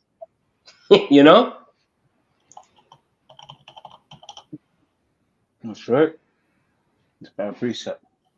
I was thinking about that scene in Dune when they were going to that planet, and they came out there was that huge ship. It was like, almost like the size of the planet. It was a huge ship, and they had all the little shuttle ships coming out of it to land on the planet. That's right. It's gonna be huge, man. That's right, bro. That's right. So like you're as well, you're gonna make a point. Apologies, bro. No, I just said bad precept. Okay, can't. Yeah, go ahead. So it's back in 2 Ezra 13 and 9. It says, "And lo, as he saw the violence of the multitude that came, he neither lifted up his hand, nor held sword, nor any instrument of war, but only I saw that he sent out of his mouth as it had been a blast of fire, and out of his lips a flaming breath, and out of his tongue he cast out sparks and tempests." That's that laser. Keep going. Yeah, they ain't talking about like you got Israelites out there with illustrations with Yahweh Shai with fire coming out of his mouth and shit, man. That's talking about that chariot shooting out them laser beams, man. And the precept to that is was it a Habakkuk? Is it 3? I can get that real quick. Habakkuk chapter 3 verse 3. It says, "Yahweh came from Teman, and the Holy One from Mount Paran, Selah. His glory covered the heavens, and the earth was full of his praise." Especially when they see that father ship, man. Alright? It says, "His brightness was as the light. He had horns coming out of his hand, and there was the hiding of his power." And when you go into that word horns, the Hebrew word is qaran, and it means rays of light. And that's because it's going to be getting shot out of them chariots. Like, a movie to watch if you want to see a visualization of what it's going to be like is War of the Worlds. And they didn't know what the fuck was going on. Everyone was going about their daily business, and then the chariots, they came from underground. As soon as they came up, they powered up and they started just blazing people. And guess what? They got turned into plumes of smoke, man. They got dehydrated instantly. You know? So when Yahweh Shai comes back, he's gonna be fucking shit up, man. And we can't wait. And we can't look, we can't come sooner enough. You know? Go ahead. Yep. Back in 2nd Ezra 13 and 11, it says they were all mixed together, the blast of fire, the flaming breath, and the great tempest, and fell with violence upon the multitude which was prepared to fight, and burned them up every one, so that upon a sudden of an innumerable multitude, Yo, nothing. Yeah, Napes, you like to go into that, like that Independence Day scene Yeah, with the the White House. No, not the White House. The one. Is it the Empire State? One of the buildings. That one. I think it was the White House. Was it? Hold on. Yeah. And then or was it the Empire? One of them anyway. And then the Tempest came and just blasted the shit out of it. Yeah, man. It was one of them. It was one of the major buildings. Yeah. Um, Well, I think the White House did get hit, and he got hit. He got hit. No, I think no. It's the Empire State Building, man. The one Yeah. I'm thinking of with the blast of fire, the flaming tempest, all of that, and you had that Edomite woman guy looking up with the pan card. Yeah, that's right. That's right. That's right. That's true, but that's a good visualization of what the scripture is talking about. You know, there ain't gonna be no, Esau's got these puny so-called lasers. How Shai coming with that force, man? He's coming with power. You know. This is Independence Day. This is it right here. Look, can you see it? Yeah. Yeah, that's the White House got hit too, man. Yeah. Look at the pillars of Rome. Yeah, watch the pillars of Rome get disintegrated. You know, and that's that same. That's how you know that's Esau coming. That's how you know the Rome. Hold on a minute. That's how you know that Esau, they're the Edomites that dwelt in Mount Seir, because when you go to Mount Seir, they have the fucking red rocks of Petra, and what's carved into that? The same fucking architecture that you just saw getting destroyed in the movie Independence Day. And what do they have? Roman fucking pillars, man. Why were there pillars carved into the red rocks of Petra? Because they're the same people. You know? They're the same people, man. And when I first heard that and I came into the truth, I was like, whoa, that's spiritual, man.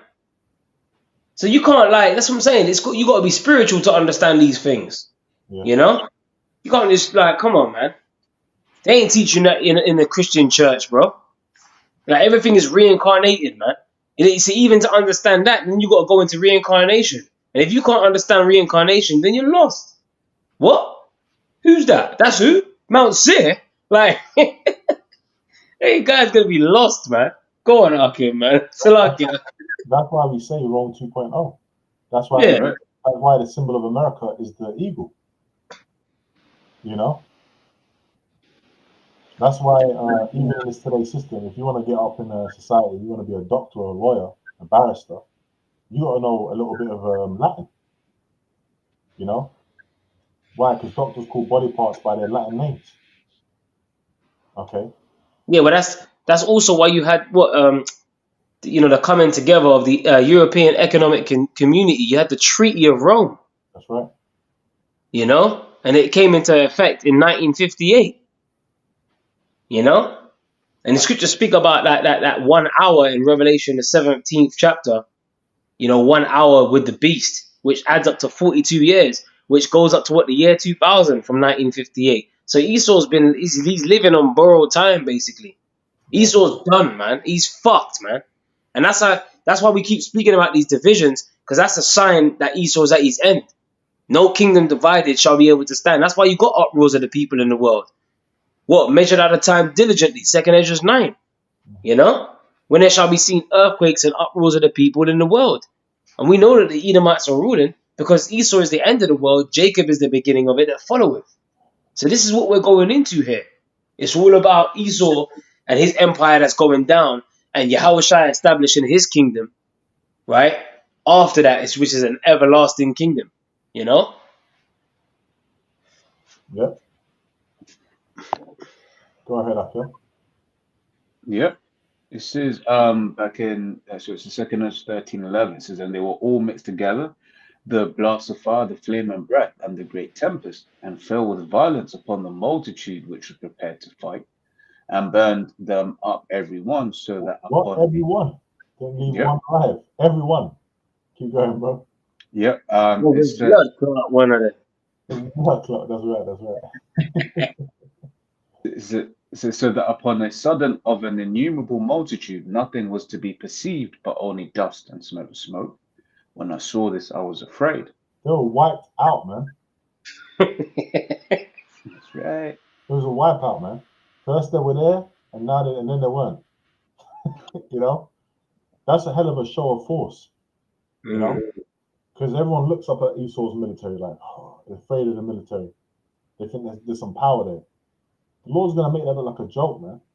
I remember when we was teaching in Oxford Circus with them years ago, and there were police harassing us, you know, and they were really what they were doing. There were so many of them. It was like a show of force, you know. And I thought it was spiritual because that's the day that we saw like a battalion.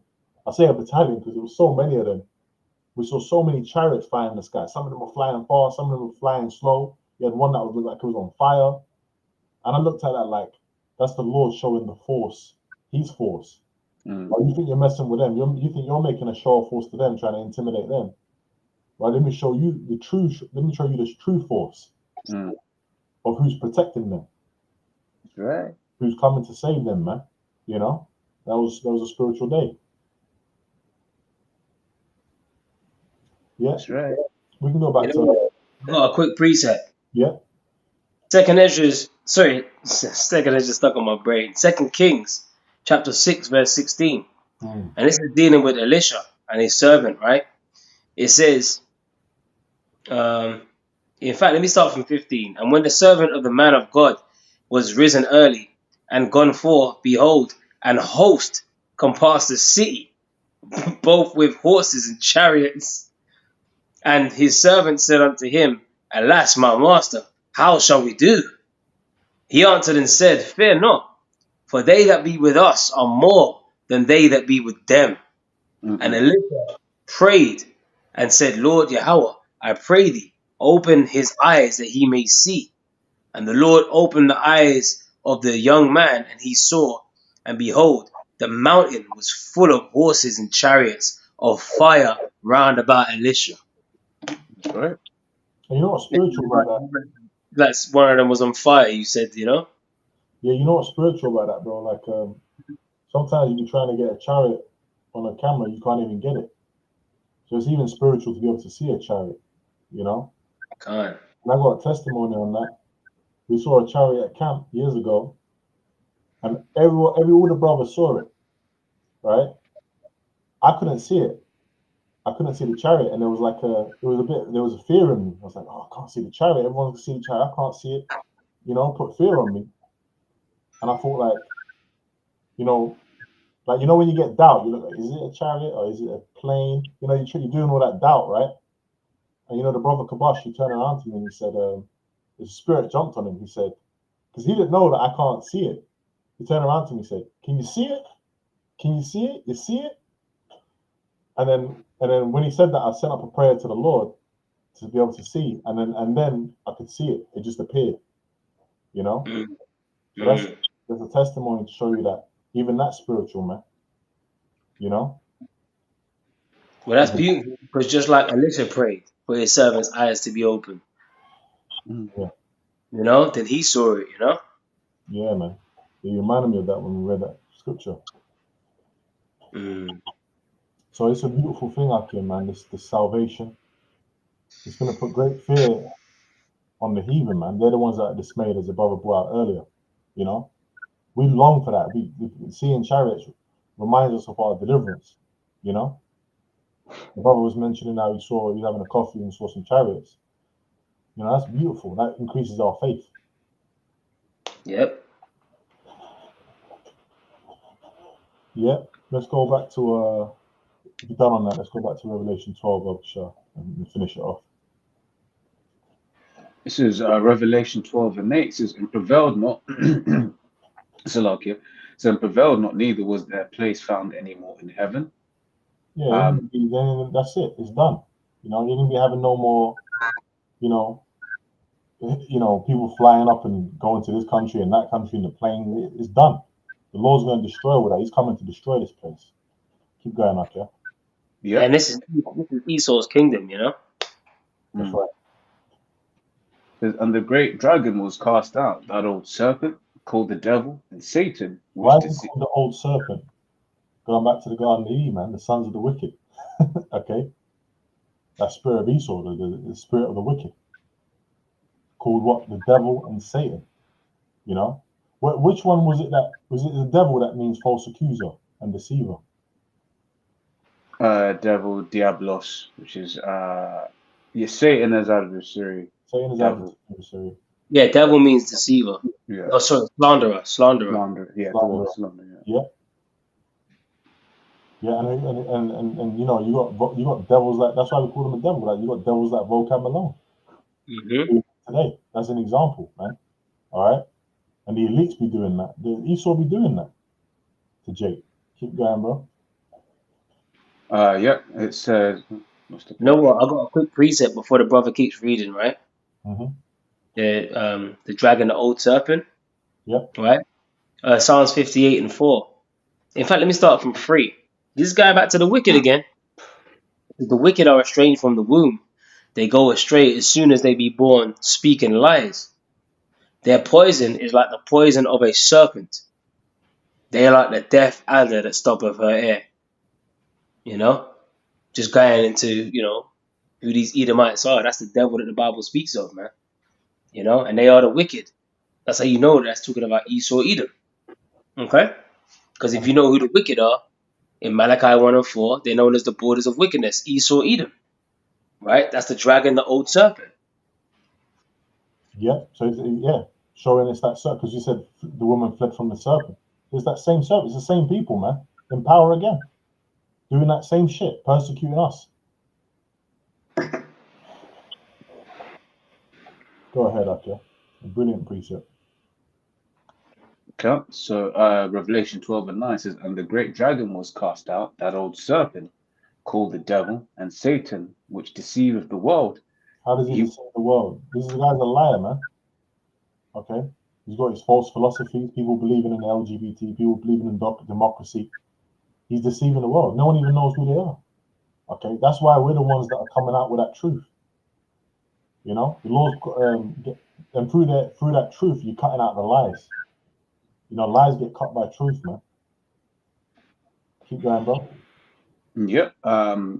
Which deceived the whole world. He was cast out into the earth, and his angels were cast out with him. Yeah, so meaning what? His power is going to be stripped, man. All that technology he's got, that ain't going to be nothing. Keep going, bro. And I heard a loud voice saying in heaven, now comes salvation and strength and the kingdom of our power and the power of Yahushua Mashiach. For the accuser of our brethren is cast down, Esau, which accused them before our power day and night. And they overcame him by the blood of the Lamb and by the word of their testimony. By the word of their testimony. Going back into that testimony that we were reading earlier. Okay? And that was a testimony of Yahushua, the spirit of prophecy, bringing out these prophecies. You know? The scriptures talk about what? Casting down strongholds. That's what this truth is doing. Keep going, bro. And they overcame him by the blood of the Lamb and by the word of their testimony, and they loved not their lives unto death. We touched upon that, man. They love not their lives unto the death. You know? Quick precept. Revelation chapter 6, verse 9. And when he had opened the 5th seal, I saw under the altar the souls of them that were slain for the word of Yahweh and for the testimony which they held. Which that's the spirit of prophecy, you know. Love not their lives unto the death. He that seeketh to save his life shall lose it. Arise ye and depart, for this is not your rest. Yeah. And we don't fear death, man. Okay, we fear Yahweh Shemel. You know? At the end of the day, if that's the way God needs to go and it's the will of the Lord, it's the will of the Lord. Obviously now we're in the flesh. So, you know, when you're going through it, but that's when the faith kicks in. You know, the Lord's put that spirit on you to deal with whatever you got to deal with, whether you be in that time of tribulation, whether you got troops coming at you. You know, you might have you might put a hood over your head, and they got you in the back of a van, taking you to some unknown site. You know, some concentration camp. Whether you're in the woods, you're running away, you might have, you might be by yourself, you might have family. Whatever the situation might be, man, it's the faith in Yahweh Shemel Shai. You know, it's the faith in the Lord, man. That's what's going to pull us through. Okay, that's why it's talking about the testimony. Okay, in order for you to have the testimony, you got to have the faith. You got to believe. Mm. Yeah. Yep. And so this is verse Revelation 12:12 now. It says, "Therefore rejoice, ye heavens, and ye that dwell in them." So we're going to be rejoicing, man. Okay, when we're in them chariots, we're going to be rejoicing. Keep going, bro. Woe to Yeah. the inhabitants of the earth and of the sea, for the devil is come down unto you, having great wrath, because he knoweth that he hath but a short time. Yeah, man. So these elites, they know they got a short time. They're trying to fulfill this new world order agenda. That's why they're pushing everything so quick. That's why you got the uproars of the people. You got all these legislations being pushed. You got companies fighting over contracts to how they're going to chip people. Okay, you got the whole world got locked down a couple of years ago. Okay, this devil, which is Esau, is looking to come down with great wrath, man, because he knows that you have a short time. We were talking about the NASA feeds being cut off because they're watching. They've got the observatories. They're seeing the chariots, man. There was that one video. Remember that video, man, where there was like a cluster of chariots, and there was just one huge one that was coming. You know, there was one that I think Darby or someone else they were going into it. There was one that was like many times bigger than the Earth that they spoke. So that they're aware of these things, man. They're seeing us boldly proclaiming the end. Okay, they can see the prophecies. The prophecies are coming to pass. So look, he's trying to. That's why they're desperately trying to push this agenda. Okay, but that's why in Job the 20th chapter we can even read that as he's about to fill his belly. Yes, the spirit of salvation of the elect. Hey, shalom to everyone on the comment board. Yahweh Shem Yashai Barakatam. Just put that. That's a spirit. Just as you said that, you put it on the comment board. Locked in. Yeah, Job 20 and 22. Yeah, it says, "What in the fullness of his sufficiency he shall be in straits.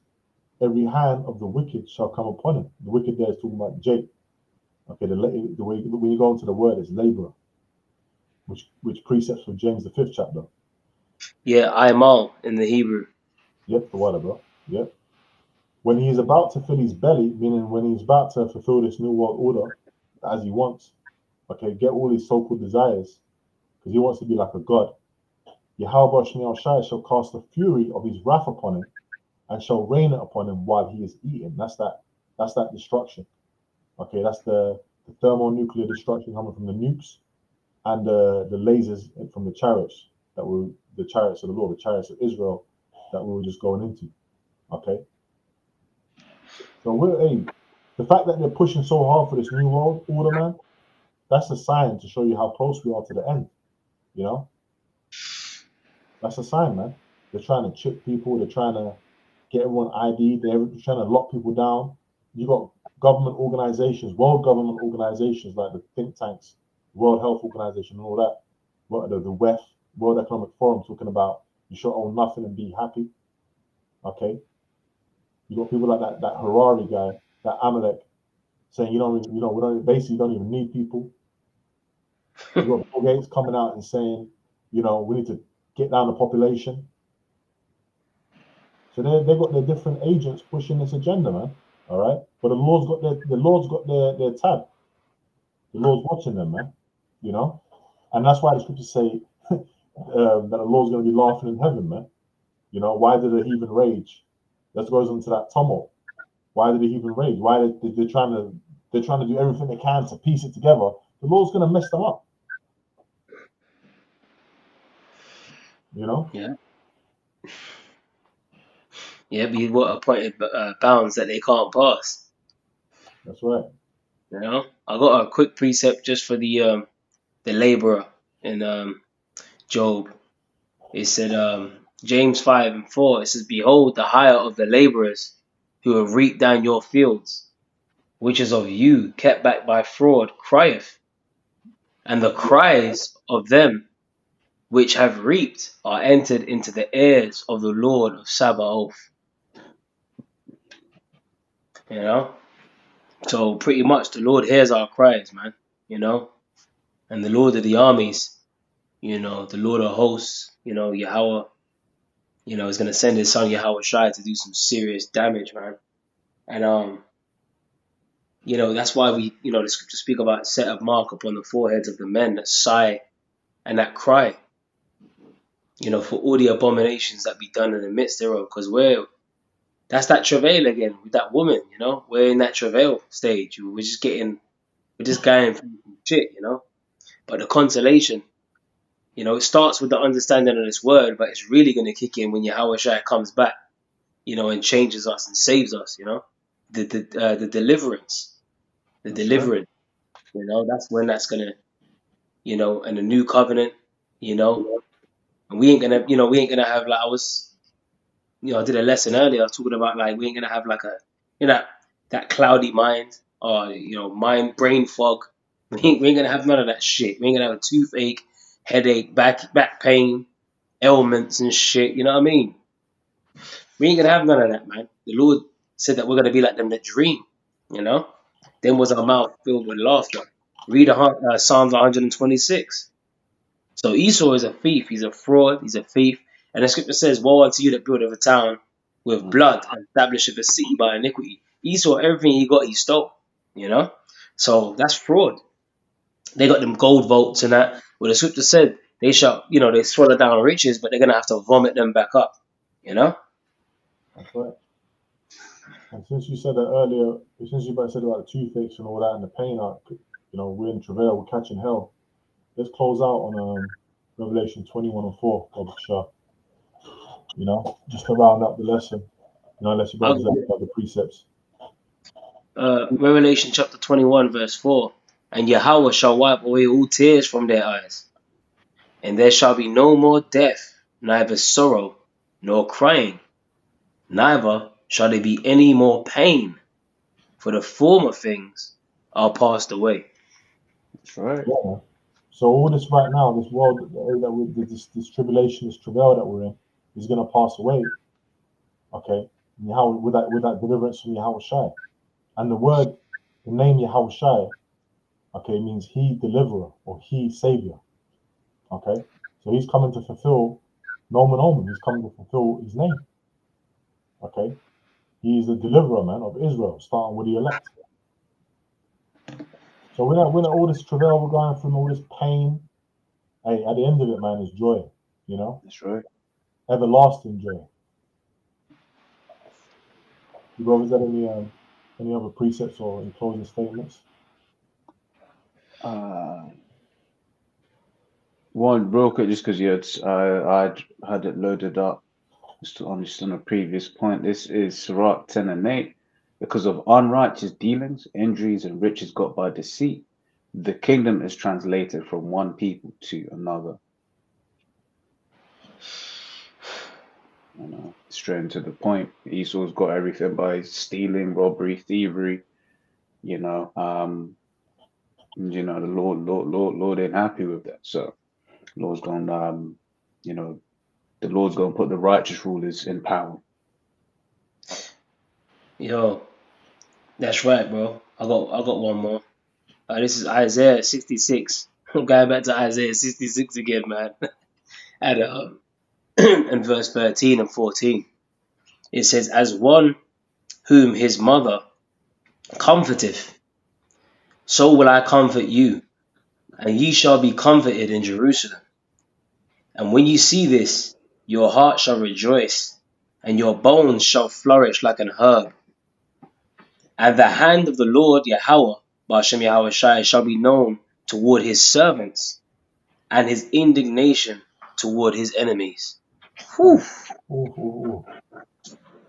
And then it goes into verse 15. "He'll come with fire with his chariots like a whirlwind." So then it goes into the destruction of the enemies. So How can how can God, how can the Most High be dealing with all these nations when it just made a clear distinction between who His servants are and the enemies? What lies ahead for the enemies? Destruction. You know. Well, we're gonna be comforted. You know. The Lord said we're gonna flourish like a herb. You know. So this is a that's that wiping away of the tears, man. And I keep thinking about that Psalms 126. You know, the Lord said, when the Lord returned again the captivity of Jerusalem, we were like them that dream. Then was our mouth filled with laughter and joy, basically, Yeah, Mm. that's how it's gonna be, man. We're gonna actually be able to enjoy things, man. You know, in this kingdom, whatever you be doing, the end of it is still heavy, because we're still here. So yeah, man. Hey, Lord willing, it's been an edifying lesson. Okay. Again, we're just gonna close off by saying all praises unto Yahweh. Hashem, Yahushai, Hashem, Kafadash. For giving us the spirit and power to teach this lesson. And double honors again to the apostles, bishops, and elders who taught us. And shalom to the elect. And Lord willing, it was edifying. Shalom to the elect of Israel.